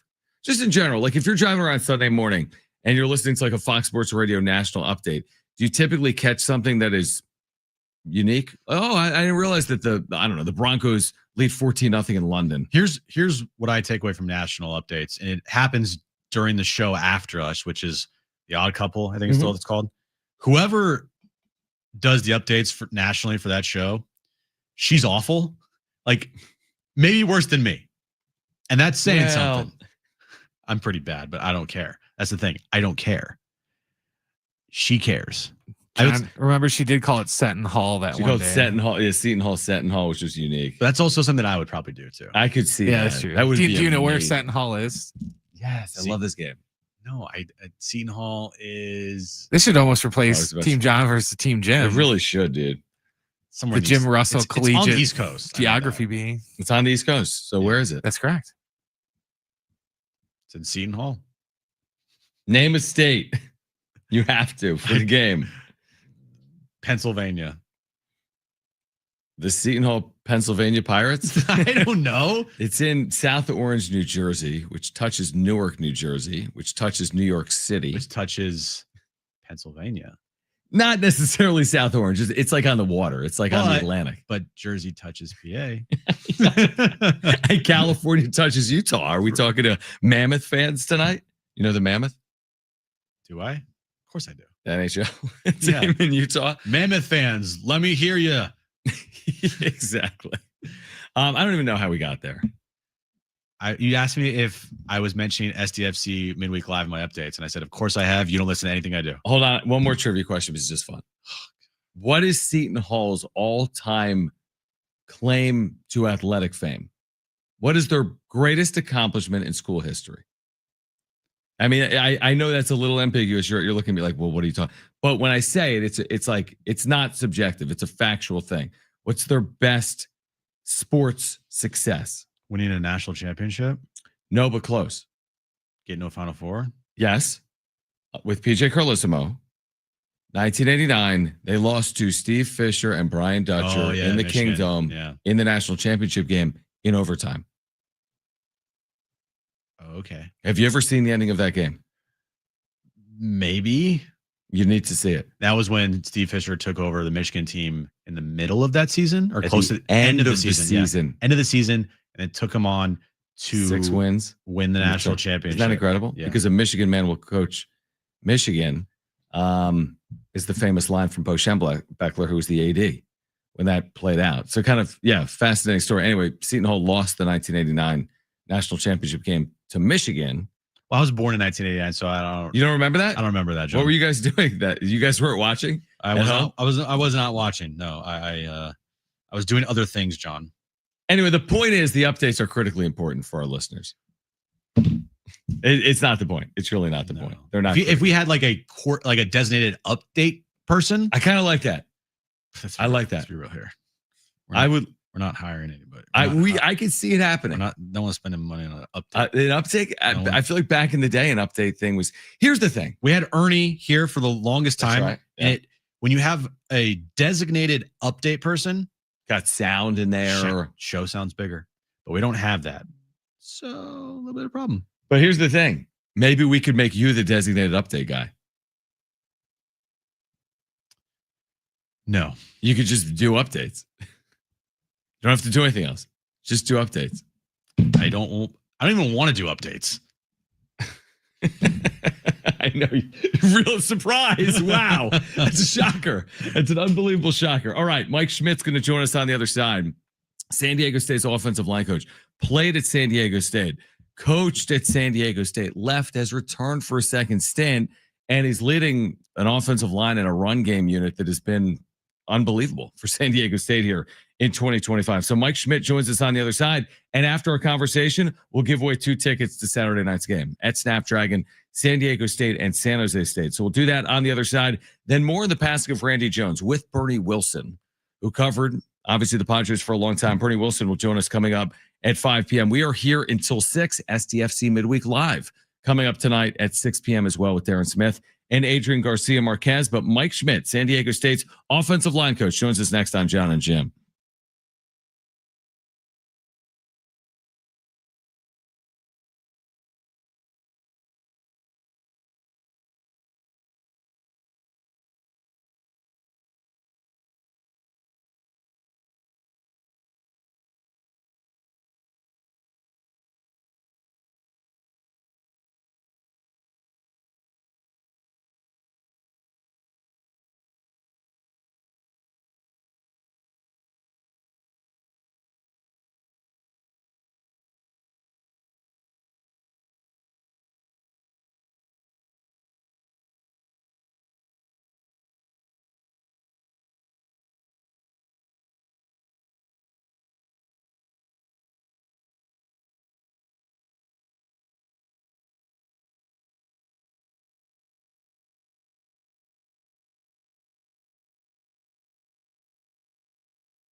All right, this update is brought to you by Staples Stores. We'll start with the Aztecs last night. They were upset by Troy 108-107 in double overtime. The Aztecs will now head to Las Vegas for the NIL tournament starting on Monday of next week, where they will take on Michigan in their opening round game. Michigan is ranked number 7 in the country. SDFC Midweek Live tonight at 6 p.m., John, 6 to 7 as the guys get you ready for SDFC versus Minnesota in the semifinals of the MLS Cup playoffs. And sad news of the day today here in San Diego, former Padres great and Cy Young Award winner Randy Jones passed away today at the age of 75. Have an easy holiday only at Staples. Save on top tech and gaming gifts, plus shipping supplies and services to get your packages delivered safely. Don't forget custom cards, invites, photo gifts, wrapping paper, and more. Staples, that was easy. Getting you all set for that drive home. Let's just start the show. Here's John and Jim. All right, San Diego and Southern California, what's going on? This is hour 3 of John and Jim, and we're joined right now by San Diego State's offensive line coach and Aztec for life, Mike Schmidt. What a resurgence it's been with that run game and the O-line here in 2025 for the 8-2 Aztecs. And by the way, after this conversation, we're giving away 2 tickets for Saturday night, senior night at Snapdragon Stadium as the Aztecs host San Jose State. So first of all, Coach, we appreciate you taking time for us. And then secondly, what has been from your seat, watching this offensive line evolve, watching this offense evolve, what's been the big key, the big difference this year coming off last year with this group? Yeah, thanks for having me on, John. I appreciate you guys' support of the Aztec football program and all that, and kind of looking at the whole thing holistically. You know, when I got back 2 years ago and kind of seeing where that roster was, you know, there was a little carryover from my first stint with some of the players I had previously recruited. I think we did a good job in retaining the ones we needed to that we felt could help us win games in this conference and had the physical traits we were looking for and all that. We did a good job retaining those guys, and then just the additions we made in the room. You know, we got since the time I got here in February. You know, there's a lot of backups that have been brought in that time, and then there's 3 key contributors that we've hit on. And Joe Borjon, the starting right tackle, we hit on Bio Kaniki out of Utah Tech, and then I had a previous relationship with the left guard there, Kalen Ellis, from my time at Syracuse, and really getting the right pieces in the room. And then just this year, you know, and being able to stay healthy has really developed that room. And I think, you know, if you go out there and watch us on a Saturday, it looks like a similar front than what people are used to around here for the 9-10 years. I was the O-line coach here before. And I think, you know, winning the line of scrimmage gives our guys a chance. And I think we got dynamic backs behind us that are doing a good job as well, you know, finding space and making the extra hat miss at times, and I think things are starting to gel, and just proud of the work the players have done. First of all, you know, I feel like in the offseason, Coach, there was a lot of emphasis on improving the offensive line. Last year's offensive line play, some could say, was maybe a weakness of the team, or it wasn't a strength of the team like it is this year. And to see how the offensive line has performed this season, how proud are you of the success so far to this point that your offensive line has had, knowing you guys put so much work into the offseason to make sure this offensive line was much improved? Yeah, we put a lot of work into that room, and Coach Lewis is a big believer in that position. That's why some of those guys are here, and the resources that we've poured into them, and I think that's the most important part is top down emphasis in that room. Those guys have stayed healthy this year, and you know, it's something we always talk about. Like we've had some ups, you know, mostly ups this year, and a few downs. Like we didn't play up to standard over there on the island a couple weeks back, and I think these guys are responding to challenges, and I think there's good pride in that room. You know, when I came back, I brought back a bunch of old players and guys who went on and played at the next level, and those groups were relevant on the West Coast. And I think that's one thing I've kind of been fighting with these guys is hey man, like people got to turn on our tape and you want to be relevant in this game, and in order to be relevant, you got to be able to sustain it through a season. And that's what we're battling right now. Like we're going to have a stretch here the next two, hopefully, in the conference championship game as well, to show that we are relevant. And I think the guys have bought into that, and they're fighting to be the best group in this league. Mike Schmidt, Aztec for life, San Diego State's offensive line coach, second stint on the Mesa. So much success over the years with the run game. Coach, take us through just like, go back to Boise, for example, imposing your will as a run blocker. Obviously, both are critically important, run blocking and pass blocking. What's it like for your group when they know, you're going to run it 50 plus times and you had the success like you had this past week where you run it for 6 yards a carry? Yeah, I think the guys kind of knew it going in what the conditions were going to be. The first couple drives, and I think you got to it's just like making a putt at times, man. You got to see that first one go in, right? And then that third drive out, we popped that run for about 40, and it started giving us confidence. And then really from there on out, we identified what they were doing on defense because it was different. They were playing in different conditions, and certain personnel groupings were really good. Others where we got sputtered to drive before were not as good. So we learned a little bit those first couple drives out how they were going to play us. The guys got confidence in how they were playing us in certain sets, and we allowed them to keep their feet underneath them, drive knees, and have the success that we had the other night. Because that's a big physical front that we went up against, who usually can hold a team at bay running the football. They were so one dimensional. And our guys took the challenge and kept battling that whole night. And it was good to see the backs get loose. And the backs did a great job just bouncing off tackles and playing that grimy game as well, So getting to San Jose State this weekend, they have a new defensive coordinator. What are some challenges that you might face this Sunday, knowing that there's a new defensive coordinator on the other side of the ball? Or is it mostly about just what you guys do up front?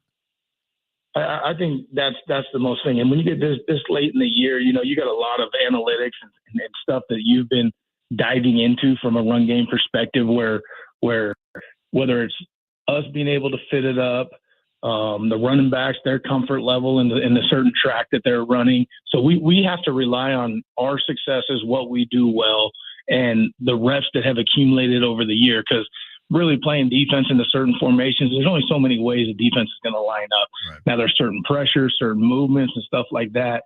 But as long as you protect those runs with different outs on the perimeter and you rep all the stuff they've been doing through the year, they might have a movement, they might have a line stunt that you got to work throughout the course of the game. But that's no different every week. Every defense is going to have a little something different for you each week, and you got to be able to solve the problem on the sideline as well. So that'll be part of the challenge.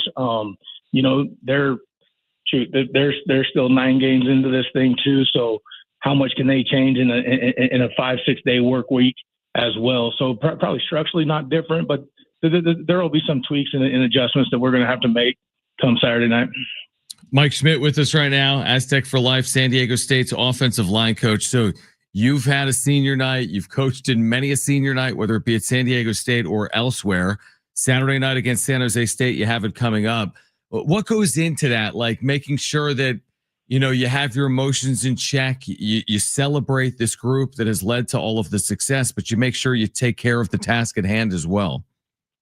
Yeah, no doubt. And I told the guys the day after practice, we've had a lot of really good offensive lines around here during my time. And the ones that I still communicate with and then the ones that are still the tightest together are the ones who had the most special year, right? So there's nothing better than we're in a championship race right now.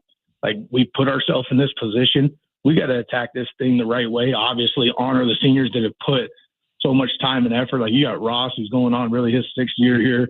You got Christian Jones, same thing. And we got to honor those guys the right way. But at the same time, know that, man, like you're going to remember this season the rest of your life if we finish this thing out the right way, and I think that's the message to those guys. And we are in a championship race where the last couple of years here, we have not had that opportunity, and we're back in the saddle, and we got to finish this thing out the wrong way to make this senior year, the senior night, the most special season they've ever had competing playing football. Obviously, job's not finished yet, but just speak on what Sean Lewis has done here and how he's taken this program from just 3 wins last year to where you guys are now, have your sights set on a Mountain West Conference championship. Yeah, I think if you're in the office with him daily it wouldn't surprise you the way he works, and not just the football side of things and the operation of, the organization that we have here as a staff and the players have, the routine we can get in just to let us focus on the job at hand. But just the way he works at everything, he's across campus trying to get student engagement. He's active everywhere. He's really built up an NIL collective here, where there wasn't much when we first got here, and he's busted his tail there to find the right supporters and the guys who are committed to this program.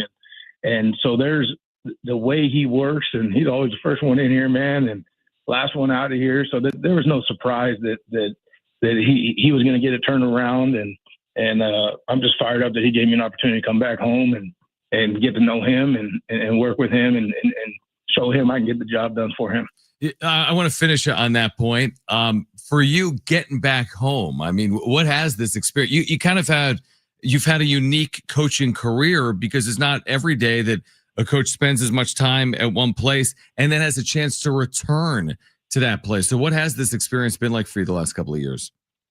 Yeah, it's been crazy. I had one son born here, my first stint, and then another one was born in Syracuse, New York. And then 2 months later after he was born, I was in Starkville, Mississippi. And then 9 months after that, we're back in San Diego all together. So it's really a credit to my family and them sticking together and by my side and all that. It's probably been harder on them than it has for me, because all I do is wake up, come to work and get going. And then in the off season, I'm doing the recruiting part of everything and all that. So it's been a unique experience. I was just, when I got fired for the first time out there in Mississippi and was pretty fired up. 2 weeks later, Coach Lewis gave me a call and had an opportunity for me.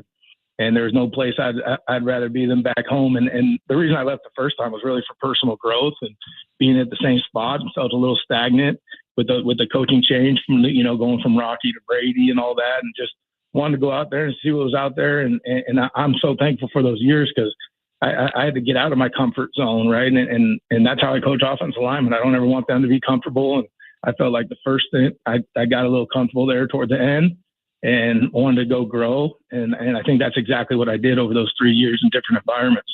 Well, you can go home again, as you have proven here over the last couple of years, working with this group at San Diego State. Mike Schmidt, again, Aztecs offensive line coach and Aztec for life. All right, we're going to ask you to pick a number, because whatever number you pick is going to be our caller to win free tickets for Saturday night. So pick a number from, let's say, 1 to 15.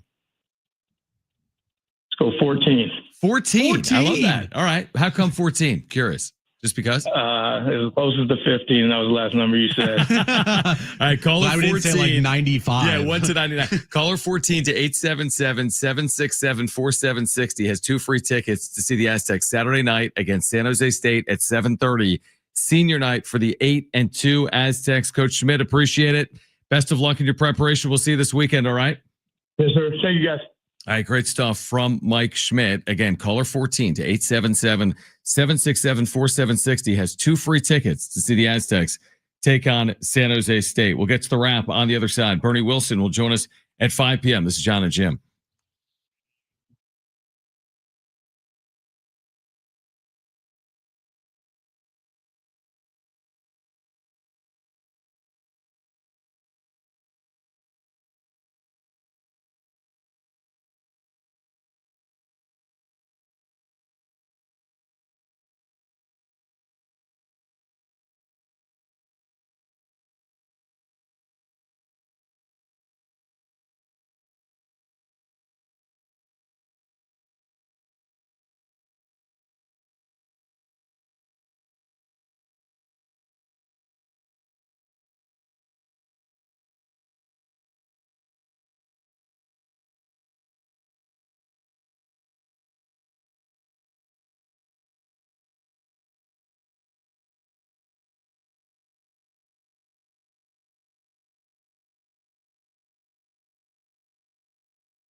All right, Sean Lewis Show. Tomorrow at 6, right here on San Diego Sports 760.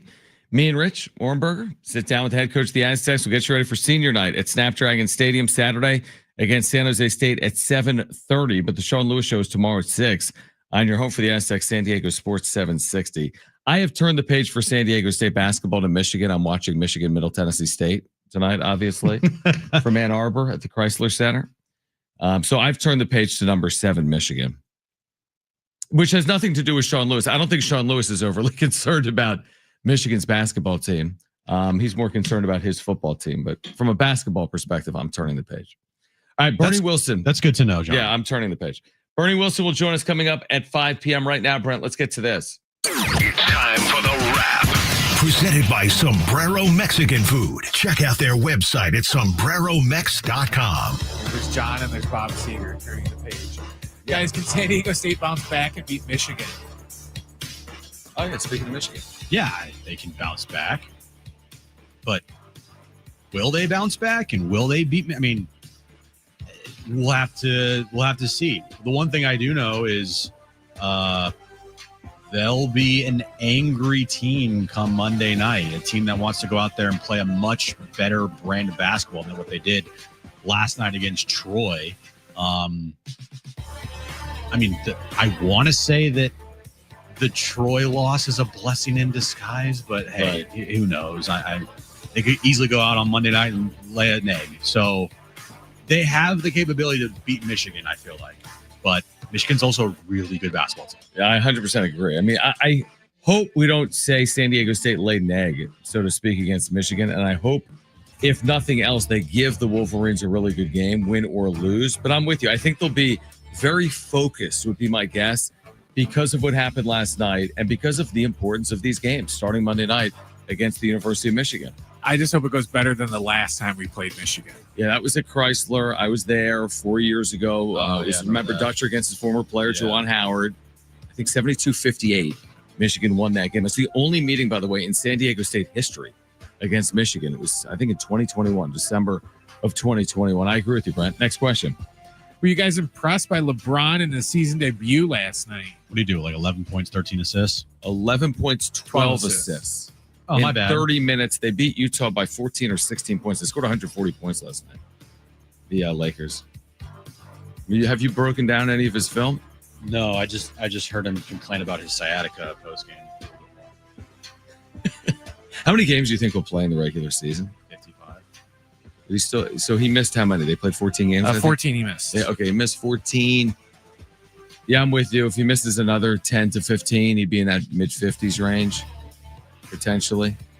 I don't know if I was impressed, but I've been impressed by the Lakers. You know, now you get LeBron back, and they've gotten off to a really good start. The thing with the Lakers is they're dangerous. Not because, like, their team is deep. They got 3 guys on their team that can get their shot off at any point in the game, and then they can all go out there and score whenever they want. And that's Austin Reeves, which is crazy to say. It's Luka. It's LeBron. When you have that, you're going to be good, because that's what today's NBA is about. So yeah, I mean, they're a good basketball team for sure. I don't know if they can beat the Thunder. I don't know if anybody can beat the Thunder. Right. It's so early to even have that conversation. Next question. Is Saturday's Aztec football game against San Jose State a trap game? It's a trap.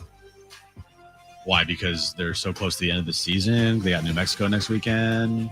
Maybe it's New Mexico 7-3.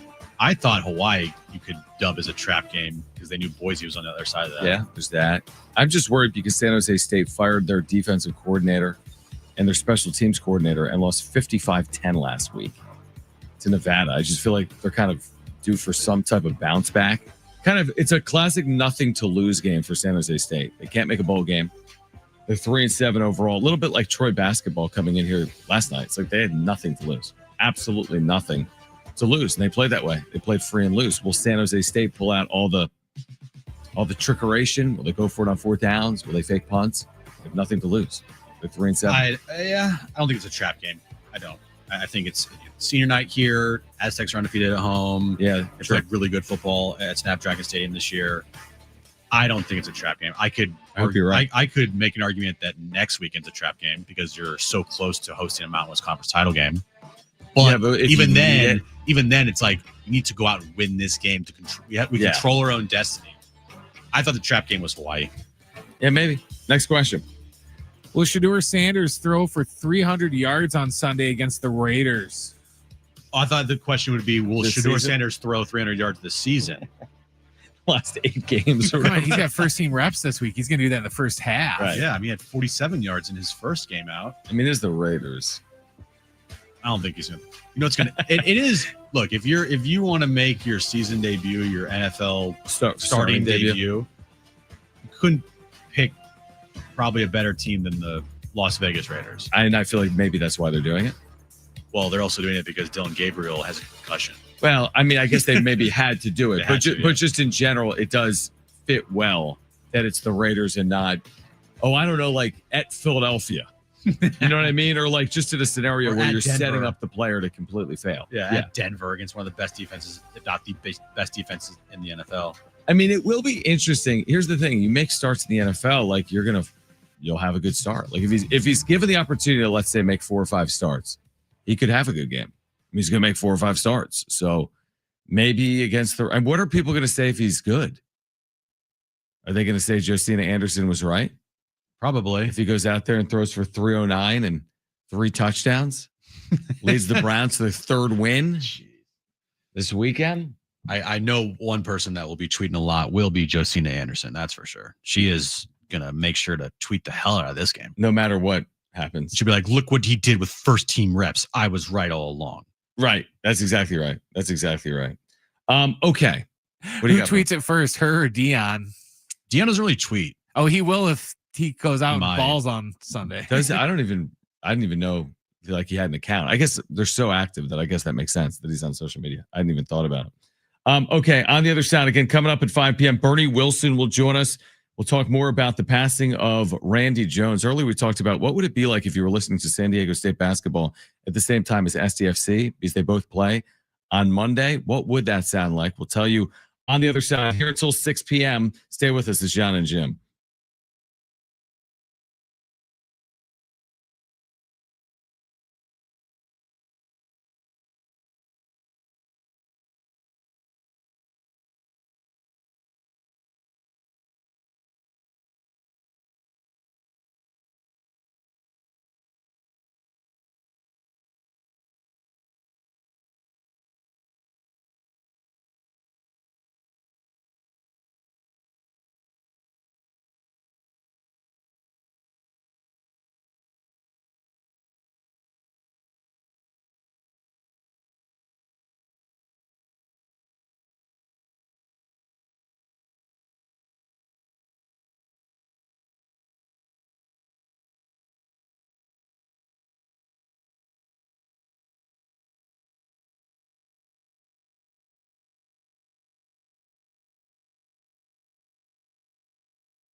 This update's brought to you by Staples Stores. San Diego State last night losing to Troy 108-107 in double overtime. Aztecs, they now have to wait to their next game on Monday against Michigan in the NIL tournament in Las Vegas. They also will take on Oregon in the tournament as well. Moving over to SDFC Midweek Live, which is tonight at 6 p.m. right here on San Diego Sports 760.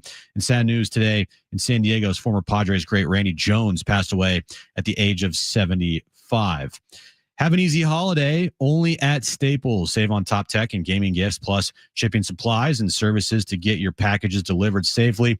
Don't forget custom cards, invites, photos, gifts, wrapping paper, and more. Staples, that was easy. All right, Bernie Wilson coming up at 5 p.m. If you missed our conversation with Aztec offensive line coach Mike Schmidt, you'll hear that as well at 5:30. So we've been mentioning the fact that SDFC plays Monday night. And we've mentioned the fact, as Jim just told you in his update, that San Diego State will play Michigan on Monday night, trying to bounce back from last night against Troy. So, Brent, you put together what it would actually sound like if you were listening to both of these at the same time. Good job there by Luca Bombino going in for Chucky. Chucky Throws it up for him, and he slams it down. Really impressive. San Diego From Birdie confidence, just kind of reading each other's body language to put that home. Taken from Irving Lozano, and he does the rest. I understood everything. Honestly, it's fine. Yeah.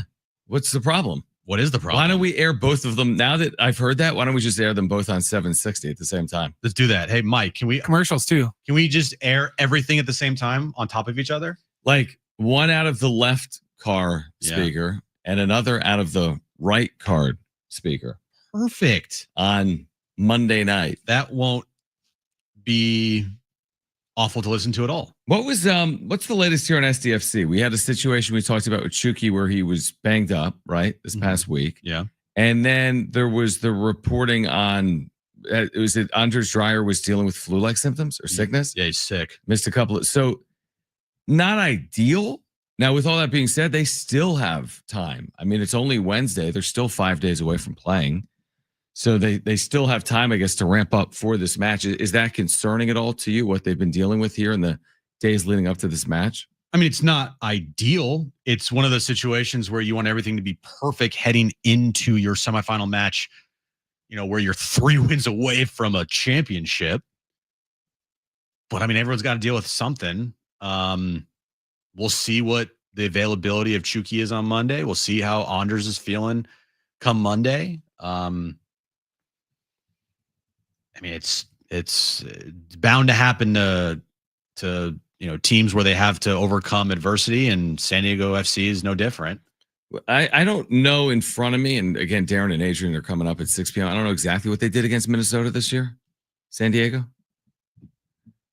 but I feel like they had success because, well, they went 19-9 overall this year with 6 draws, so they were good in general. I want to say they won at Minnesota this year during that crazy run where they were just winning every match on the road.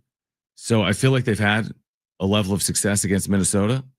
Win or go home is what it is. I can tell you what they did against Minnesota, John. Awesome. If my phone That'd be wonderful. loads. Here we go.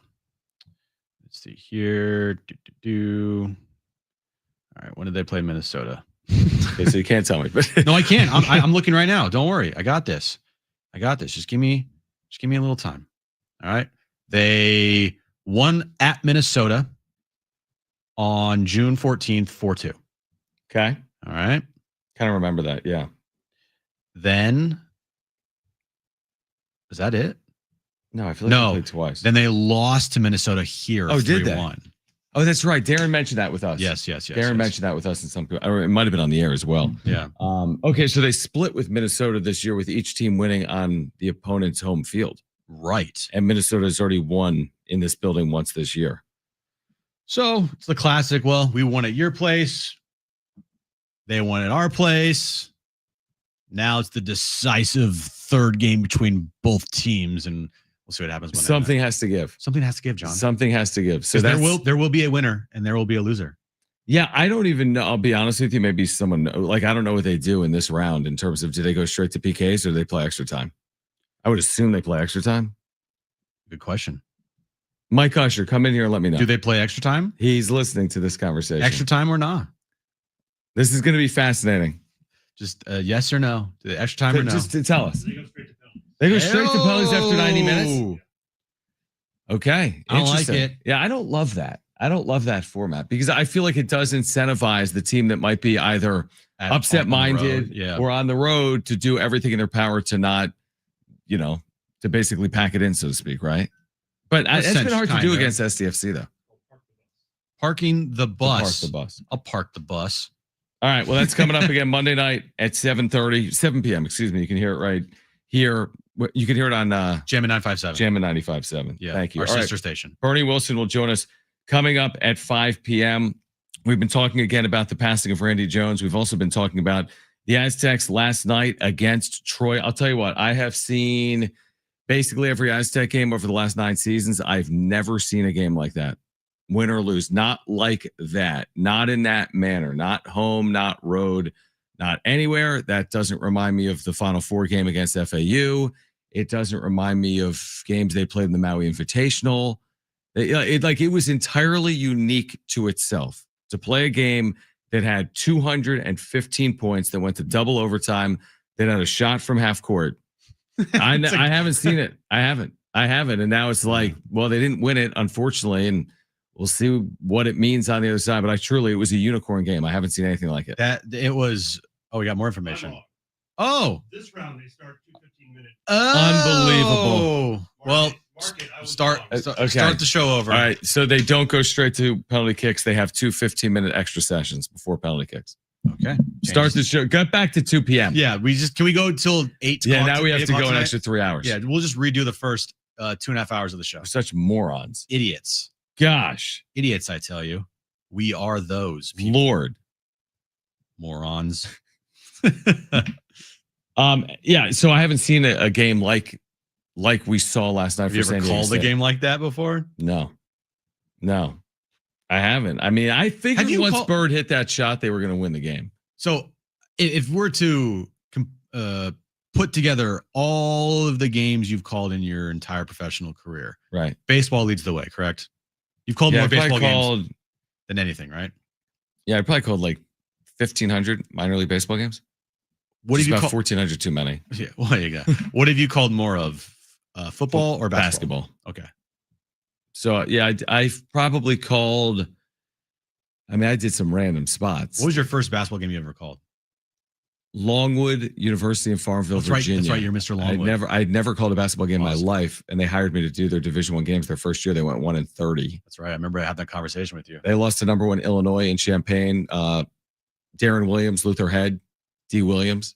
Team lost the national championship game to UNC. Luther Head? Yeah. Was on Longwood? No, it was on Illinois. They lost to number 1 Illinois in Champaign that year. They went 1-30. Then I called games at NJIT in Newark, New Jersey. Didn't Longwood do something recently where this conversation got brought up? Or I called those games. We had the coach on a couple years ago. Right. He was at Longwood. Yeah, because they made the NCAA tournament for the first time. And I've called hundreds and hundreds of basketball games, and I've called dozens and dozens of football games, but I don't think I've ever called a game like last night. And I figured they would just find a way, right? I did too. After the half court shot, they're going to find a way. And they go up by 4. They score the first 2 buckets of overtime. And then you had that illegal Magoon Gwath screen. Yeah, moving screen. Which was not an illegal screen, by the way. Tough call. Because Magoon is set. He's like 9 feet tall. The defender is like 5 feet tall. Right. And he runs into Magoon's leg. Like his basically his waist area, trips the guy. It's like, what's Magoon supposed to do? He can't get up much lower. He's 12 feet tall. Right. It was an awful call. And I think that kind of shifted the first overtime. Second overtime, I can't really remember much. I just remember Reese Waters taking a ill-advised 3 up 2 with I don't even know. It was 40 seconds left or something. It's so funny when you lose a game by 1 in that fashion. There's so many plays you go back to. It wasn't one thing. That's the thing. It wasn't one turnover. It wasn't one moving screen. It wasn't one shot. Right. You know what I mean? I just feel like it's add it all up. A little bit of a perfect storm for Troy. Like, how often is Troy going to win that game? Now, they deserve to win the game. They played well enough their ass off to win the game. But I'm just wondering, If they come here 100 times, how many times are they positioning themselves to win that game? But they won fair and square. It counts. Is this our Darren or a different Darren? A different Darren. This is Darren who calls into John and Got Jim it. over the years. 877-767-4760. Darren wants to weigh in on the Aztecs. You're back with us on John and Jim. Chance, long time no talk. How are we? What's up, man? We're good. Well, good. Except for after last night. I just want to keep it brief, but my overarching point is I think as a program that has now gotten into NIL, we've gotten community support. They sell at every single game. We as a program, I think, should move on from ever losing to Sunbelt teams at home. The whole, it happens. It was a crazy game. You're right. All the above. Games like last night cannot happen. It's just that simple. It cannot happen if this program truly believes what it can about itself, and that is that they are elite and that they belong as a perennial top 25 team, as a second weekend NCAA tournament team. These games do not happen to programs like ours, and they should not. And I mean, it's not like we need heads to roll here. I find last night to be the most unacceptable game probably since the outdoor loss at Petco Park to USD. But that's kind of Darren. But isn't that kind of the point? Like these games can't happen, and he maybe hung up. But they don't happen.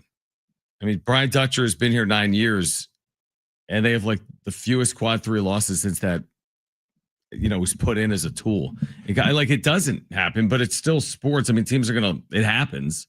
I thought Dutch brought up a good point in that clip we played earlier in the show that, they've been in this situation a bunch of times before, only they hit the buzzer beater. So it kind of just became an afterthought. Sure. Nobody thought about it. Yeah. But, without, Malachi Flynn's jumper that one year, they would have, who was that against? San Jose State. Yeah.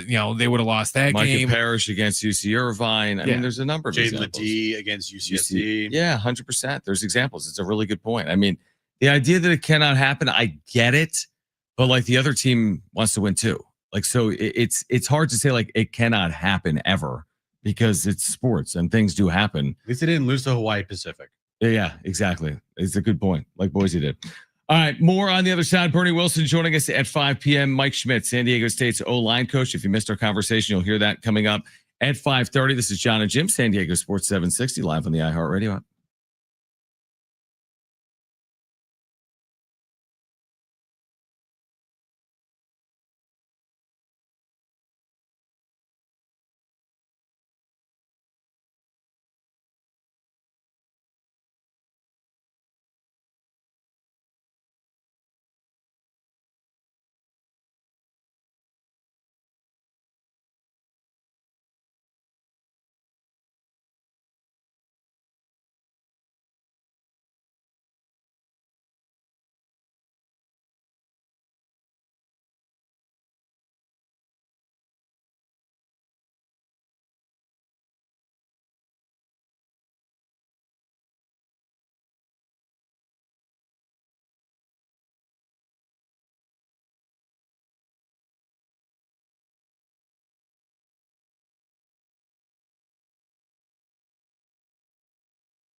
All right, Bernie Wilson on Randy Jones, the Padres. He's covering. He's been writing on Aztec football as well. He'll join us coming up at 5 p.m. If you missed Mike Schmidt, San Diego State's O-line coach, you'll hear that conversation at 5:30.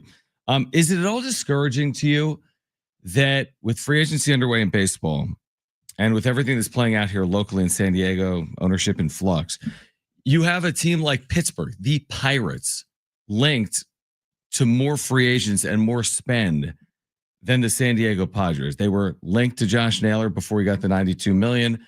They've been linked to Kyle Schwarber already this offseason. Is that discouraging or disheartening at all? No, because the Pittsburgh Pirates should absolutely be a team that's looking to spend a bunch of money. You have a generational player on your team who there's already rumors that he is telling people inside the clubhouse he wants to go play for the Yankees already. Mm-hmm. You better do everything you possibly can to get that guy to the postseason and get him in postseason games and pitching games that absolutely matter. Not surprising. It's almost, I'm like applauding it, like good. Like that's exactly what the Pirates should do. The problem is they can throw around all this money they want. It's not going to do anything. Are they going to land anybody? And honestly, if you land Kyle Schwarber, are you going to make the postseason? No. And I doubt it. And you'll have to overpay significantly to get these players. Yeah, 100%. I mean, the richest deal they've ever given out was the McCutcheon? Francisco Liriano, $39 million. Shut up. Richest deal in franchise history is 3 years, $39 million for a free agent. They've extended players. Brian Reynolds. Brian Reynolds. They've extended players for more than that. Their richest free agent deal is $39 million. Pirates are an absolute How joke. crazy is that? They're a joke of a franchise. Yeah, it's almost like your actions speak loud. And even if you go chase down a free agent or two this winter, if you're Paul Skeens, you really think that's what they're going to do for the next decade? Build around you? No way. No. You can't chase it down for one offseason. But I agree with what you're saying about maybe it's good for baseball if the Pirates try to be competitive. I'm just thinking about it here. Like, I want to hear the Padres being tied to players. Like, have the Padres already done all their work? So this is what they're going to have because they've already spent their money. So then they're not going to be linked to players because they've already spent their money. Well, that's not overly exciting. And if they've already spent all their money and this is what they're going to be, well, we've seen the best of what they're going to be. Like, how are they going to break through? What's on the other side? Yeah, I don't know. The thing with the Pirates is that they have a lot of work to do. On the other side of that, if they sign a couple free agents, like it's gonna take years, dude. Yeah, I'm talking about the Padres. Oh, the Padres. Yeah, the Padres. The same Padres. What they have to do is they got to go out and they have to be creative and they have to go do what they've done the last 2 years because, I mean, we've said it, and I don't think anything's changing. They're going to go out and spend big time money on free agents. Like, probably not. And is that disheartening? Yeah. It's a little disheartening, but at the same time, it's the reality of where we're at with the Padres organization is that they're going through a sale. They have shown you that they're not going to spend money, and they've told you, hey, we're going to stay around the $211 million range, which is where we were at last year. And oh, by the way, our payroll right now is 201. So that's not very much increase. It's discouraging from that standpoint, but it's not surprising. Yeah. It shouldn't be because it's not coming off the heels of like 2022 when they spent all this money, sent Bogarts to 280 and, giving Manny a $350 million contract on the heels of giving Tatis a 14-year deal, right? Like, we're not coming off of that. We're coming off of 2 off seasons where it was AJ Preller trying to be as creative as possible with nothing really to work with. So if you do that, let's say you did that for a third consecutive offseason. Are you getting closer to reaching your goals or are you getting further because now you're just like patching leaky holes, but you're not really filling them? Like you're kind of holding on. You're holding on with this core, some of which is young, Merrill, Tatis, some of which is old, Musgrove, Machado, Bogarts, Darvish. I just remember hearing, when the question was brought up of like, hey, you going to go spend any big time money again? Yeah. The answer was, we've already spent our big time money. They've already done their big spending. Right. So because that is what they've already done, Yeah, filling holes, patching holes, leaks, right? Patching the leaky area where they fill the hole that fixed the Right. leak, but then There's over in the another corner one. there's another leak. Like that's what the Padres are going to have to do, or what they're going to be doing is you got this drywall that's kind of mostly done. The big areas are filled, right? But the corners are just really ugly, and they're not compliant. I mean, yeah, exactly. Like the biggest question mark for me in this like falling apart house, which isn't, they have a good house, but there's some concerns. There's areas that needs to be redone. Yeah. Exactly. And the area that needs to be redone is the rotation. And that's kind of like your kitchen. That's your foundation. Yeah, it's also the foundation. Right. That's hundreds and hundreds of innings. I know. Over the course of the year. And you have a piece in Pivetta. We like Nick Pivetta a lot. You have Joe Musgrove. Everyone loves Joe Musgrove, but is it going to look like it looked? And here's the thing: going into any Major League Baseball season, NBA season, NFL season, right? You always have to prepare and expect for things to alter your plans. That's exactly right. Such as injuries, unforeseen things that happen in a season. Michael King sleeping wrong in Atlanta, right? Like you have to be prepared for that and know that those things are going to come. Yeah. So when you have a rotation as weak as you do now, you can't have enough starting pitching. You can't go out and get enough starting pitching for this season, upcoming year. Like you got to go out and get the most you possibly can. That's why re-signing Michael King to potentially around $100 million isn't probably in the cards. Mm-hmm. And they're instead going to potentially use that money, if they even have that money, and go out and get 4 or 5 players at way less cost. Right. Split it up. Oh, not for one sure. player, but hey, we have 4 needs. Let's spend that money more appropriately than just on one player. Yeah. The first move, and I don't count Kyle Hart as the first move. Neither do I. The first significant, I'll say, move that AJ makes will tell me all I need to know about how this offseason will go. I feel like. Yeah, I agree with that. I think you'll see a short-term free agent solution in terms of the rotation. We threw out 8 or 9 names. I can see him kind of spending on the rotation, but not to the dollar figures of Michael King. Like if they go out, like the names you read off yesterday, I forget some of them, but yeah, I have it actually. I have it right here, at least pulled up. Guys like I don't even know. Frankie Montas. Yeah, we had it. Max Scherzer, Justin Verlander. Yeah. If AJ goes out and he signs one of the dudes that it's Giolito, Merrill Kelly, Chris Bassett. Right. He goes out and signs one of those guys like a 2-year, $18 million deal or something. That tells you about their mind and motivation. They're going short term, low money, not a lot of high upside. Yep. Not a lot of risk. You're not going to get a big time contract this offseason. I feel like I would love to be proven wrong on that. And they just signed Michael King to a $375. But let's be real here, guys. Bernie Wilson on the other side. He's going to join us. His thoughts on the legacy of Randy Jones, passing away at the age of 75, the former Cy Young Award winner for the San Diego Padres. We'll get into the Padres with Bernie as well. And Mike Schmidt, San Diego State's O-line coach at 5:30. Final hour, John and Jim coming up next.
All right, this update is brought to you by Staples Stores. We'll start with the Aztecs as they got upset last night by Troy, 108-107 in double overtime. Aztecs will next play on Monday night in Las Vegas in the NIL tournament against number 7 Michigan. They'll also play Oregon in that tournament as well. SDFC Midweek Live, we're an hour out from that. 1 full hour of SDFC talk as the guys get you ready for the SDFC semifinal match on Monday night at Snapdragon Stadium. And sad news of the day here in San Diego, former Padres great and Cy Young Award winner Randy Jones passed away today at the age of 75. Have an easy holiday only at Staples. Save on top tech and gaming gifts, plus shipping supplies and services to get your packages delivered safely. Don't forget custom cards, invites, photo gifts, wrapping paper, and more. Staples, that was easy.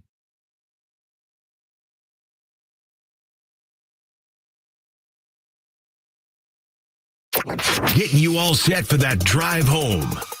Let's just start the show. Here's John and Jim. All right, San Diego and Southern California, final hour of John and Jim. And our pleasure to welcome back onto the show, Bernie Wilson. Back with us, John and Jim, San Diego Sports 760. Bernie, it has been too long. First of all, bro, what is going on? First of all, we'll get into Randy Jones and his passing, but how are you, man? Living the dream, man. Sitting out here in East County, having a cup of tea on a chilly afternoon, getting ready for a gin and tonic. And, you know, it's the retired life hits well, bros. I hope you make it in one piece so that you can enjoy it too. You're our inspiration, Bernie. Seriously. All right, thanks. Bernie, let's get, we find out today that sadly Randy Jones has passed away. Obviously played such an important role, not just as a player, but kind of as an ambassador over the years as well. How do you remember, how will you look upon Randy Jones now in his passing? Very fondly. You know, the thing about Randy and guys in other sports like Rod Laver, whom I've gotten to know, their playing careers were long done even before an old guy like me moved to San Diego in the early 90s. And, you know, you that was pre-internet, and you find things out like, oh, this guy won a Cy Young and stuff like that. And I remember seeing Randy around, and, you know, I don't think let me phrase this differently. There have been very few ambassadors for the Padres and the game of baseball like Randy Jones. You know, I know Tony Gwynn was very good, and Trevor Hoffman's very good, but Randy, it was just, I've never seen somebody pose for so many photos with fans, be available, be accommodating, gregarious.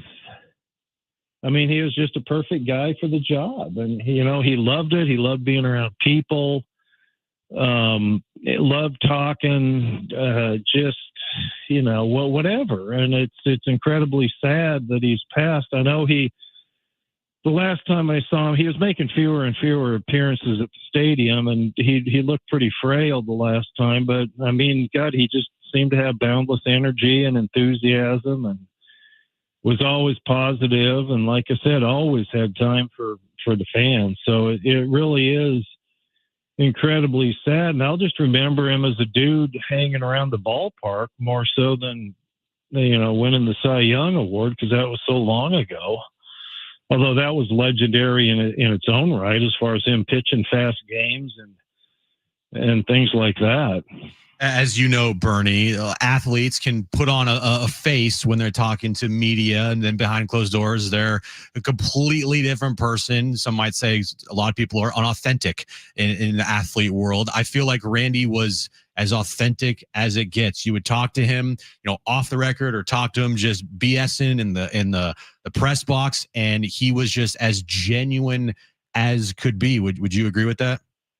Oh, absolutely. And I'm glad you mentioned the press box, because back when he was doing the pre-game and post-game radio shows and some other media appearances, he'd oftentimes come up into the press box and spend a few innings sitting with us on the front row. And I don't think I've ever laughed as hard as I have some of the time sitting with him, nor cussed as much, because he and I shared a few favorite words.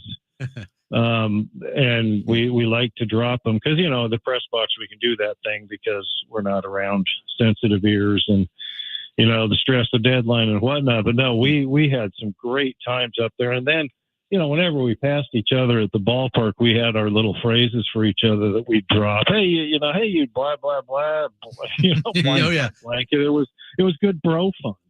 And, the thing I'm really happy about is he got to meet both of my sons. The oldest son would help me run quotes from the losing clubhouse in summers when he was in college. And a few years after that, and he and Randy, took a liking to each other. And every time I saw Randy, I said, "Hey, Randy, you got a message for Jack?" And he'd say, "Yeah, you tell that little blankety blank." And so I'd pass it on to Jack verbatim, and he would get just a huge kick out of that. And then our younger son played travel ball and played a little bit of high school baseball. And Randy gave him a pitching lesson one time just because the only way he could get on the field was to pitch more. And so took him up to Randy's place in Escondido, and whatever he charged, wasn't any more than some of these knuckleheads who give pitching and hitting lessons. And it was from a Cy Young winner. And Randy was just unique. He came at it from a different approach, and I know Mike had a good time. I think we just had that one lesson, but it was helpful. And not only that, but Randy's 2 hunting dogs were running around the yard. Randy had a pitching lane set up the back 40. He had a nice place up in Escondido, and he had a pitching lane, and he had his hunting dogs running around. So I don't know many kids who can say they got a pitching lesson from a Cy Young winner with his hunting dogs running around the yard. That's amazing. Just cool little things like that. He was a different cat and a good cat, and I'm glad that he let us hang in his orbit all those years. Yeah, Randy was on obviously pregame for a long time with Coach, and he's done pregames before, done a bunch of hits talking about the Padres. His numbers retired here. He's thrown out first pitches. My question, though, is, Bernie, do you feel like he was celebrated enough, right? He had those 2 amazing years in the 70s, winning the Cy Young. He's probably one of the first, superstars that wore a Padres uniform even before Tony showed up. But do you feel like he was celebrated enough?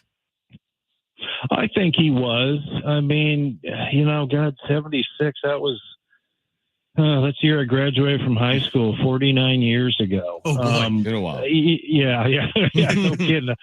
Fortunately, I'm still upright and don't need a walker yet. There we go. But I am on Medicare. That was a long time ago. I think the Padres have done right by him. They retired his number, deservedly so, unlike a certain number of first basemen who played for another team before he came down here, but who hit a monster home run in club history.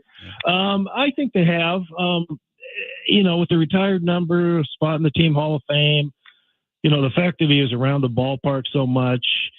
And I'm glad they kept him, I guess, coming by, so to speak, because a lot of alumni, I don't know what the deal is. They either wear out their welcome or just aren't as cool to be around with. Tony Gwynn sadly passed, 11 years ago. He was around quite a lot, but there just aren't. And I know Jake Peavy, when he's in town, he'll come out and hang with the fans, but there just aren't a lot of guys of, Randy's stature, first of all, who played for this club, and second, are still around. I just think it was. So I think they, hopefully they'll have a shoulder patch or a uniform patch next year. Some other things. Paint something onto the grass for him. But I think they've done enough, and I'm just glad that he wanted to be around, and B, they let him be around. So I think they've done right by him, and he did. I guess it's a favor to the fans just by being there, part of living club history for people to absorb. And I've been really touched by all the pictures today of fans who posed with him over the years. And I think that might be his greatest contribution to the team, is making fans feel important. I mean, there are just a ton of pictures on social media going back to the Jack Murphy days, and tons of him with fans at Petco Park, and I think that may be his enduring legacy. That's really well said. Bernie Wilson with us right now on John and Jim. So you kind of mentioned maybe what's to come. Maybe they'll honor him in some way in 2026. Also in 2026, I mean, this ownership group right now is exploring a sale of the franchise. What was your reaction to that? The news that the ownership group led by John Seidler is exploring a sale? Not surprised in the slightest. And the second part is, since I am officially retired from Associated Press and only cover games on a freelance basis, I don't have to touch that mess. It's some other poor sucker. So I guess I'll just follow it along with everybody else. Not surprised, disappointed. What's disappointing is when the second and third generation of a family get control of a team and do things like this, and like what we've seen with the NFL team that used to play here. Because, the Seidlers are part of the third generation of the O'Malley family that moved the Dodgers from Brooklyn. There's still people chapped about that to Los Angeles. And it's just, obviously just a brutal loss when Peter Seidler died. I don't think I'm far off base, and things have not been the same down there since Peter died. No. It really lost the family run feeling. You saw Peter all the time down on the field in the concourses. He even flew over to Phoenix the day Bebo, El Nino, Toddy came back from his suspension. He was that involved. And he was like Randy Jones. He'd pose for pictures of fans all the time. And it just hasn't been the same since. I mean, John Seidler, I don't know how many appearances he made, if any. I know he did one in-game TV appearance. Was there for the big Craig Stammenhuiser, which fortunately Jim wasn't down there to get in the way of the I know. cameras. I saved everybody. Ran smoothly, bro. Couldn't resist that one, bro. And it just has not felt the same.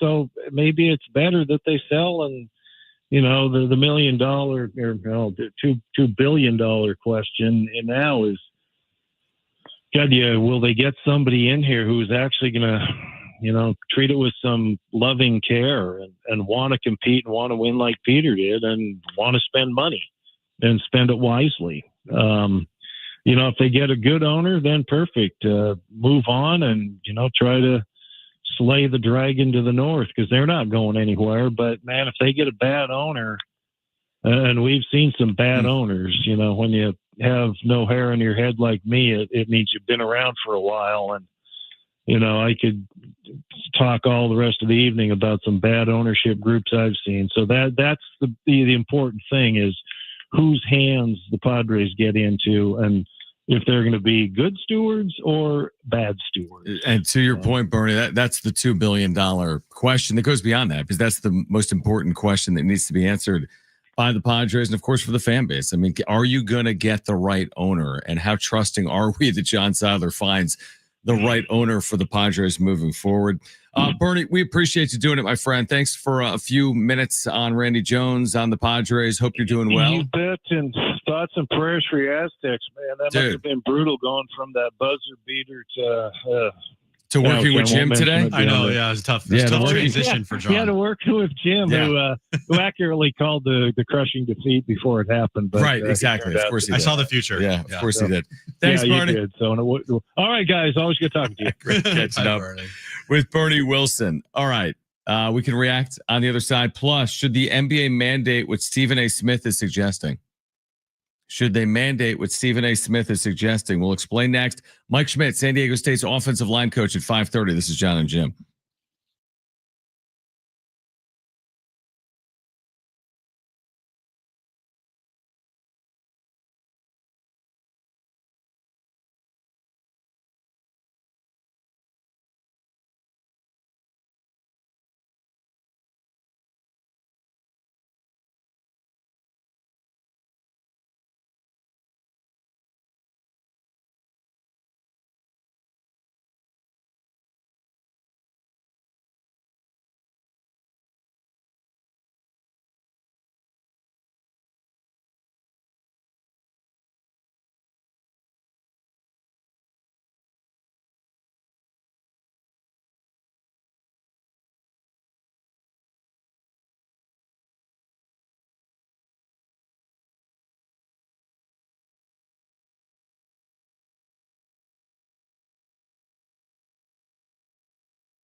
All right, John and Jim.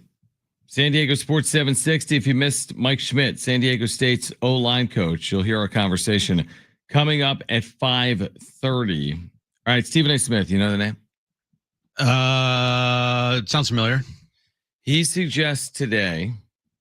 Oh, really? He spoke today. That's interesting. He suggested today that the NBA mandate a 33-minute cap for players. You heard me right. Stephen A. Smith suggesting today the NBA mandate a 33-minute cap for players. Why you got to play 8 guys, he says. Why can't you play 10 or 11? I'm talking about mandating it. Do you like the idea of limiting the amount of minutes players can play in an NBA game? So LeBron James can only play 33 minutes. Steph Curry can only play 33 minutes. No wonder they took him off the NBA Countdown show. Luka, 33 minutes. Shut up. Austin Reeves. Dude, what are you 33 talking? minutes. Earlier this week, Steve Kerr expressed concern about the pace of play. Therefore, rest them more freely with How about, I don't know, shorten the season. Don't have as many back-to-backs. That's the fix. Yeah. Not, hey, we have to cap these guys' minutes. But the greed, like, are you going from 82 games to 72 games? There never will be because of the greed. You're right. It's money. Why don't you just go 80? Why don't you go 62 games? Okay, you can take a quarter of the schedule away. Just like that. But you have 12 games that are cup games. So you add, so it's 74 games total. All right, so 62 plus 12. We have 12 cup games. Mm-hmm. Then we have the postseason. So and then you make sure there's not as many back-to-backs. Like teams don't have many back-to-backs. Right, like 1 or 2 a year. You in November, because that's when the cup season begins. You carve out like a 2-week period where all you do is play cup games. I like that. And you promote the hell out of it. And you put that thing on Peacock, and you put that thing on NBC, and you put that thing on ESPN, and you have cup games for like 2.5 weeks leading up to the cup finals in Vegas. Okay. And then we get, actually not just the middle of November, probably like middle of November to like Christmas. Yeah, exactly. Maybe wrap it up on Christmas. And then that'd be a good idea. And then have Christmas Day be like the second opening night to your season. Mm-hmm. And then you have lesser games. I like that. You give guys more rests, and you're not having The a 33 million minute- back-to-backs for your season. What about just having the 33-minute No. cap? So like you're tied at 108. A guy take him out of the game. 41 seconds left. He's at 33 You want to have minutes. LeBron and Luka on the floor, but they have to sit. That would be, And then Broddy's out there that would be incredibly trying to win a stupid. game for the Lakers. 33-minute cap. Give me a break. It's Like seriously, give me an absolute break. There have to be. Here's the solution. They're cramming postseason games into tight windows. So that's your point. Then maybe take away some regular season games. You can't maximize the postseason revenue. Like you can't go from 82 to 78. and the injuries in the league are mounting up. Oh, I know. And tonight, by the way, the Warriors, so Yeah. they're in Miami. Okay. They are resting Steph. They're resting Draymond. They're resting Jimmy. They're resting Al Horford, who's 74 years old. And they're also not resting, but he's out because of injury, is Jonathan Kuminga. So what's the final? Warriors 109, Heat 83. No, Heat 115, Warriors 78. The Warriors have already had 5 back-to-backs this season. Really? 5. What? That's ridiculous. The Rockets have had 0. The next closest team to them is 3. What's the deal with that? Adam Silver says the Warriors. He doesn't like the Warriors. So the Warriors have some scheduled losses just built in with this veteran roster because they're not going to force the issue. Yeah, not going to get guys hurt. 100%. But Maybe now on they- the backside, they won't have as many back-to-backs. Good But point. still, to start your season out, that many back-to-backs with like a team that's on the verge of filing for their AARP cards, Well, that's maybe brutal. Maybe if Steve Kerr was following the mandate, Of 33 minutes per game. then maybe all those guys would be active tonight. And it's not like, first of all, a lot of these guys aren't playing more than 33 minutes. No. How many minutes does Steph average this year per game? I Mid-30s? don't know exactly Yeah, I'm just curious. Like when All right, so here's the minutes per game totals for the Yeah. Warriors. Steph's averaging 30.8 minutes per game. 30 minutes. Jimmy's averaging 31 minutes per game. Draymond's averaging 28 minutes per game. Okay. So the truth is, they're already under the cap. They're under the mandate. Yeah. But in the event, that's the dumbest number. Like 33 minute cap. It makes no sense. It's like, okay, like 33 minutes. Like someone could get hurt in minute 3 of the game. Yeah, like is there any evidence to suggest in minute 34 your Achilles falls off? You're going to tweak an ankle? I just think there needs to be more rest for these teams. Season's so long. More rest for these players. Shorten the season up. Have the NBA Cup. Bring in that extra revenue lost from the games that you're going to lose, right? And so then you don't have situations where guys are resting on back-to-backs. Like if I was in Miami and I'm like, oh, Steph's in town. In street clothes. Or like, oh, Jimmy's back. Got to boo him. Street clothes. Probably not even there. Right. And I'm guaranteeing you, because it's the Warriors, the Miami Heat sold that game for a pretty good price. To go watch who? Moses Moody and Brandon Podjemski. I'm serious. I know. Yeah, I think it's a dumb idea to cap minutes in a game. I do like the idea of shortening the schedule. And the NBA was on fire to start the season. Why? Because everyone was coming in with like 4 months off. I know, you're right. And everyone just shot out the gate like and a now cannon. Everyone's dead. Yeah, sitting. Yeah. Wemby's dead. Yeah. Freaking Steph is going to fall apart any minute now. I know, it's scary. LeBron's got sciatica. He plays one game. I know. I don't know. If I was the NBA though, and say we shorten the season then, and then nothing changed to where all the injuries kept happening, I'd be like, I want those 20 games back. You guys said if we shorten these seasons, these injuries were going to stop, because this was 100% the reason why all these injuries are happening, because we're overworking you. And I agree with you, but the thing is, why not at least try? I mean, I'm not opposed to trying. I'm just saying if they would try it, and then it turns out that everyone's still getting injured at the same pace, and it's still, people are blowing their Achilles like they were before. I just, you guys said this was the solution, so we did it, and now nothing's changed, and we've lost lots of revenue because of all these games that we cut out because we listened to you and it didn't help. Fix the NBA. 70470. Start it with the word team. Mike Schmidt, San Diego State's veteran offensive line coach. The Aztecs resurgence this year, 8-2 under Sean Lewis. If you missed our conversation with Mike Schmidt, you'll hear it on the other side. Plus Jim's back page. Stay with us.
All right, this update is brought to you by Staples Stores. We'll start with the Aztecs.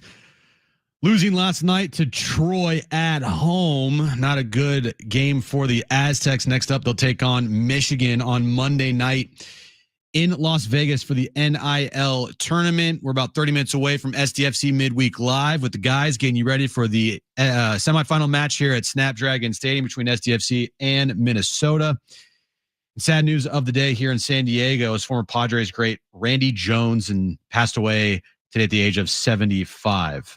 Have an easy holiday only at Staples. Save on top-notch tech and gaming gifts, plus shipping supplies and services to get your package delivered safely. Don't forget custom cards, invites, photo gifts, wrapping paper, and more. Staples, that was easy. All right, Jim's back page coming up, but if you missed, San Diego State's offensive line coach, Mike Schmidt, back for a second stint on the Mesa. He joined us earlier.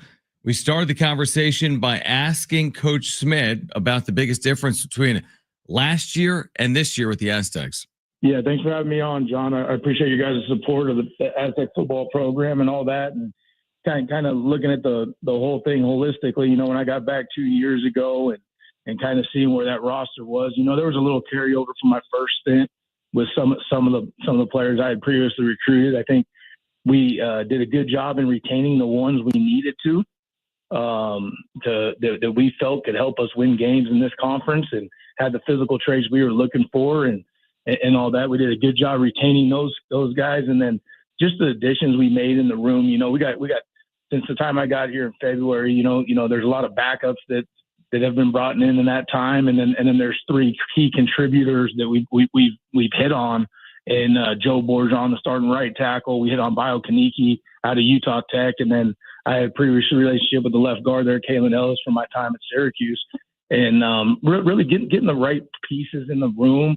And then just this year, you know, and being able to stay healthy has really developed that room. And I think, you know, if you go out there and watch us on a Saturday, it looks like a similar front than what people are used to around here for the 9-10 years. I was the O-line coach here before, and I think, you know, winning the line of scrimmage gives our guys a chance, and I think we got dynamic backs behind us that are doing a good job as well. You know, finding space and making the extra hat miss at times, and I think things are starting to gel, and just proud of the work the players have done. First of all, you know. I feel like in the offseason, Coach, there was a lot of emphasis on improving the offensive line. Last year's offensive line play, some could say, was maybe a weakness of the team, or it wasn't a strength of the team like it is this year. And to see how the offensive line has performed this season, how proud are you of the success so far to this point that your offensive line has had, knowing you guys put so much work into the offseason to make sure this offensive line was much improved? Yeah, we put a lot of work into that room, and Coach Lewis is a big believer in that position. That's why some of those guys are here, and the resources that we've poured into them, and I think that's the most important part is top down emphasis in that room.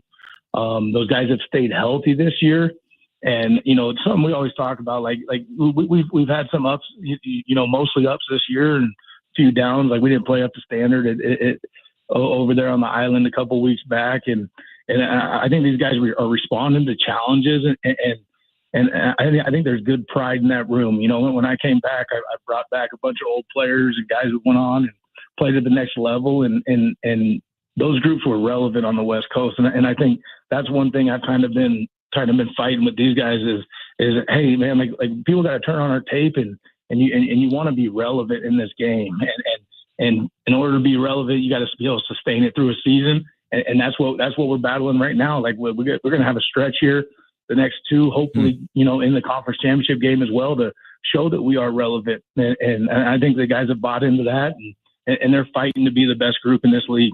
Mike Schmidt, Aztec for life, San Diego State's offensive line coach, second stint on the Mesa. So much success over the years with the run game. Coach, take us through just like, go back to Boise, for example, imposing your will as a run blocker. Obviously, both are critically important, run blocking and pass blocking. What's it like for your group when they know, you know, you're going to run it 50 plus times and you had the success like you had this past week where you run it for 6 yards a carry?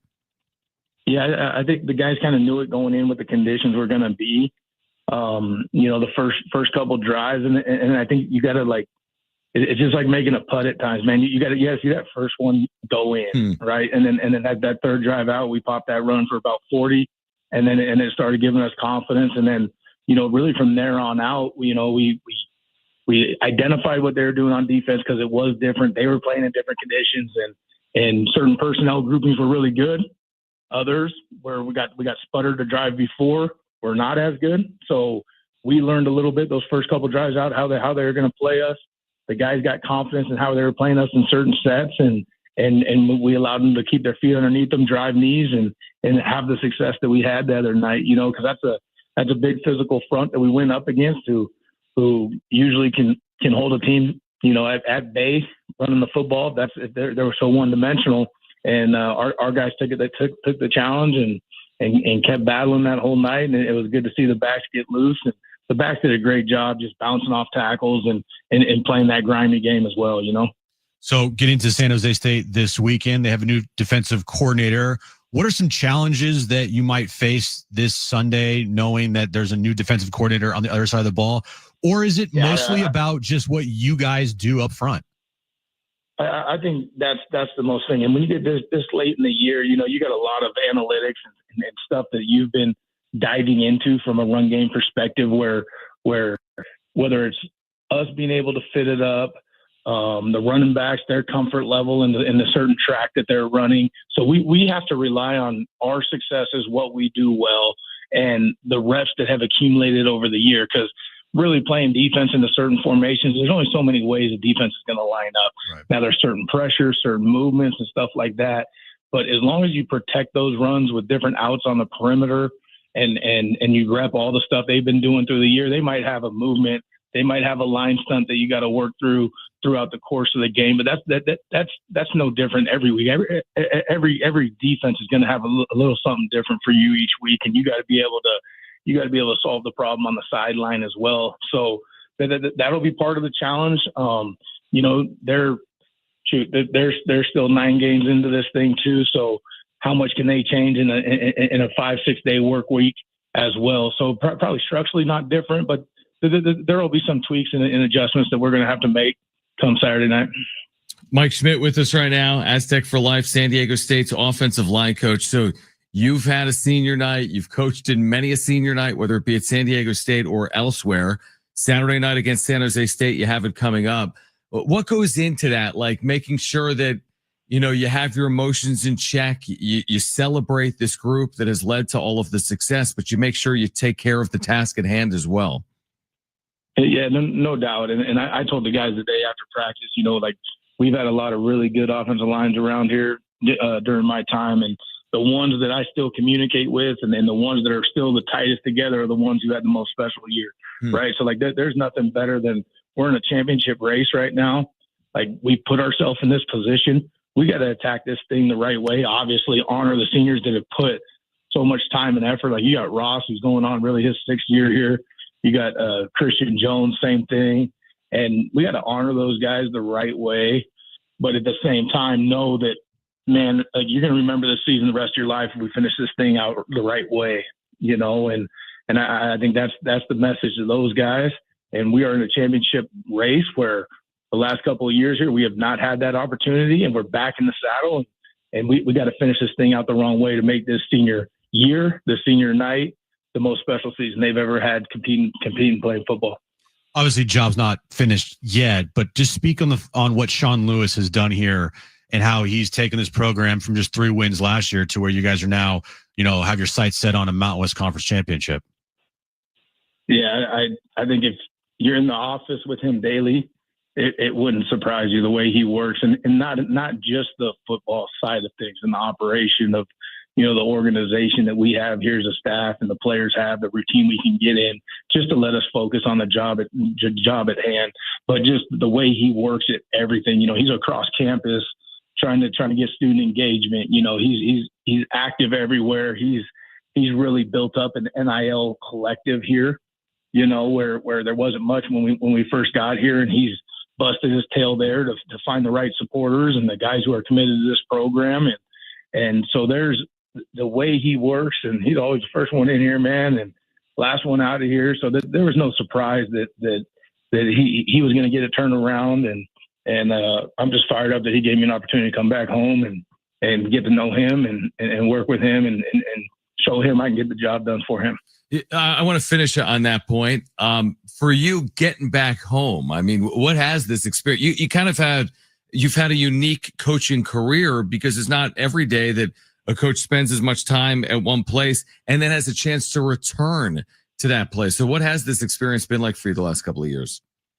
Yeah, it's been crazy. I had one son born here, my first stint, and then another one was born in Syracuse, New York. And then 2 months later after he was born, I was in Starkville, Mississippi. And then 9 months after that, we're back in San Diego all together. So it's really a credit to my family and them sticking together and by my side and all that. It's probably been harder on them than it has for me, because all I do is wake up, come to work and get going. And then in the off season, I'm doing the recruiting part of everything and all that. So it's been a unique experience. I was just, when I got fired for the first time out there in Mississippi and was pretty fired up. 2 weeks later, Coach Lewis gave me a call and had an opportunity for me.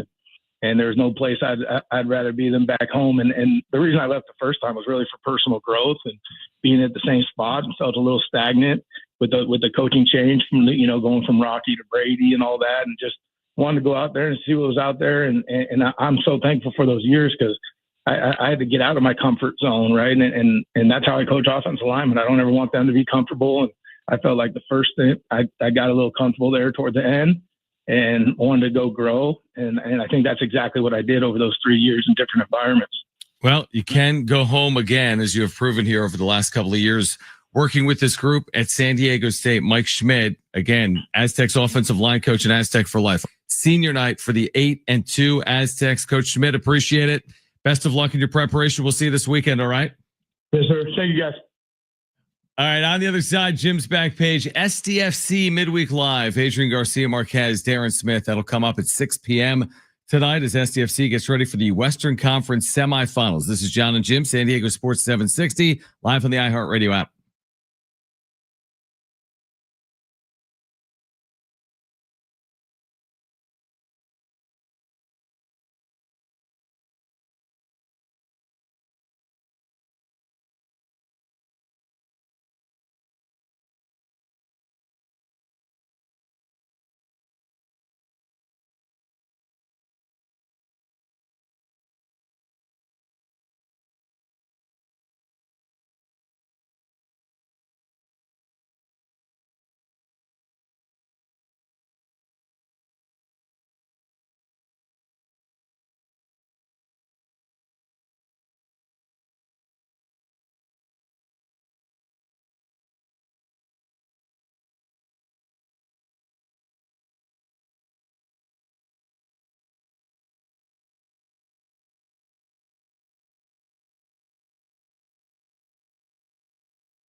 All right, John and Jim, Adrian Garcia Marquez, Darren Smith coming up. STFC midweek live, getting set for Monday night, Western Conference semifinals.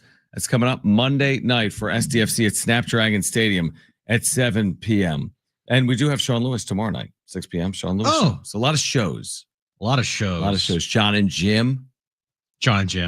Fletch Zone. What else you got? The Herd. Broadcast locally right here. Yeah. What else you got? You know, he comes in and does that show. It's before you're in here, but I see him every day. Yeah. Wow. Shows I up. didn't know that. He's in early. Brings in, who's he work with?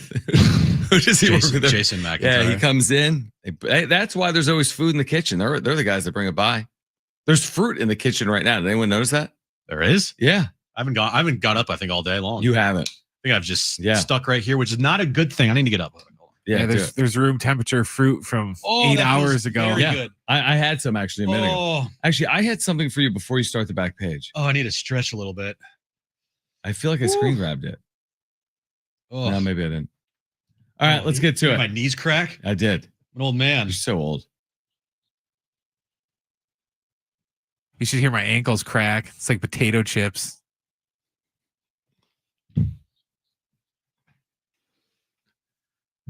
So we didn't have a back page on Monday, and you weren't here yesterday. I wasn't here yesterday For the back page. Oh, it's true. It took me 50 minutes to get to the end. Seriously? You should have seen what was going on last night. Cops everywhere. So you listened I think to there was every a word high I said?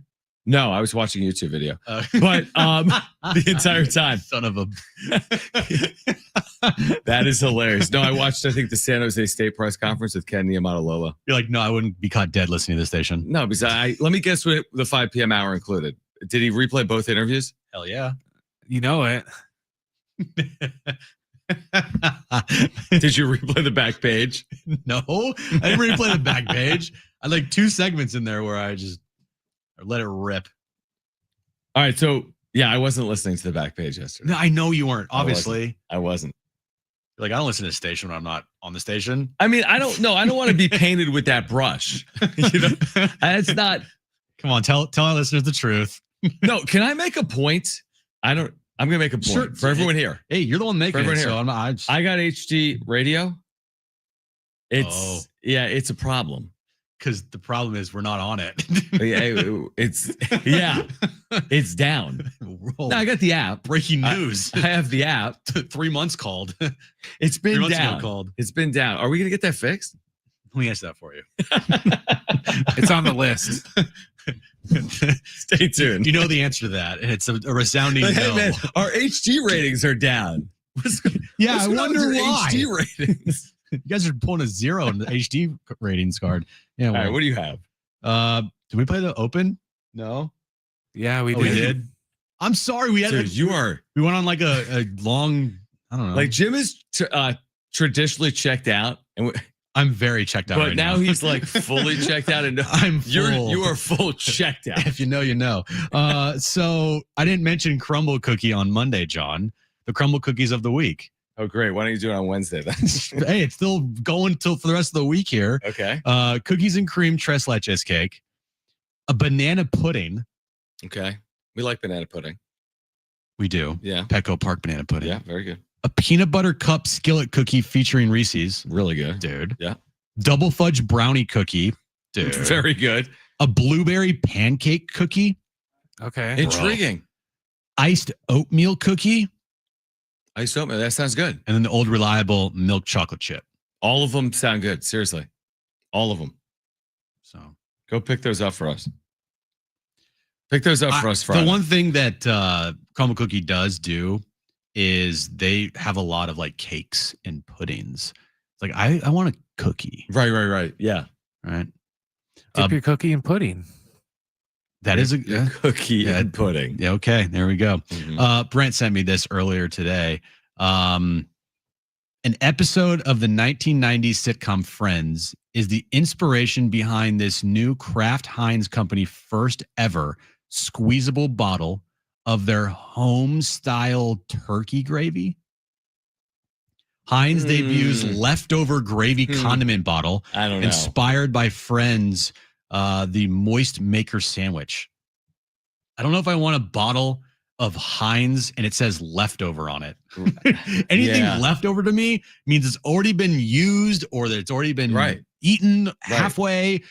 I don't really want to eat that. I think that people at Heinz have lost their mind officially when it started like 4 years ago, and they're like, hey, let's combine mayonnaise and ketchup and put it in a bottle. They have been doing that. They have all those different gross combinations of ketchup and other colors. Condiments. And dude, no. So this is just like another in the long line of what the hell are you thinking, Heinz? Just creations. stick with the basics, man. People are into ketchup. They're into it. We don't just keep doing it. We don't need any. No, we don't. No. Do we need new variations of toothpaste? Just sell toothpaste. You know what I mean? Do we want toothpaste that tastes like Fruit Loops? Yeah, exactly. Like, no. I mean, kids might. People are going to just give them I used to do that when I was toothpaste. a kid. Yeah. They had that bubblegum flavored one. Make ketchup. It's your job. Do you know what Five Nights at Freddy's is? No, I do not. Popeyes is tapping into the gaming culture with a brand new Five Nights at Freddy's collaboration. Okay. Launching the Freddy Fazbear Crunch menu ahead of the release of Five Nights at Freddy's. Have you heard of it? I'm reading a story. I have no I was idea. going to say, have you ever heard of it? I haven't heard of it. Someone might. Five Nights at Freddy's? It's like this. They're very popular games. Brent, see, I already, Brent knows what that is. Okay. I don't play them, but you know what it is. Yeah, I know what it is. He knows it. The lineup features the Freddy Fazbear box, which includes 3 classic or spicy chicken tenders coated in garlic parmesan rub, cheesy bites, and marinara sauce. Right. Fans looking for more can grab the deluxe box, which adds a drink and a pink frosted cupcake inspired by the game's iconic characters. Iconic. So iconic, I don't know what it is. We've never heard of it. Well, they had the first movie came out like last year, I think. It's pretty much, imagine if you went to Chuck E. Cheese and the animals like killed you. That's pretty much what the movie is. You know how Chuck E. Cheese had the animated, like, the band or whatever. Mm-hmm. It's like that. No, I'm good. I figured that. Do you know what's weird, real quick? What do you got? What's weird is, like, you and I had never heard of this Freddy. Yeah.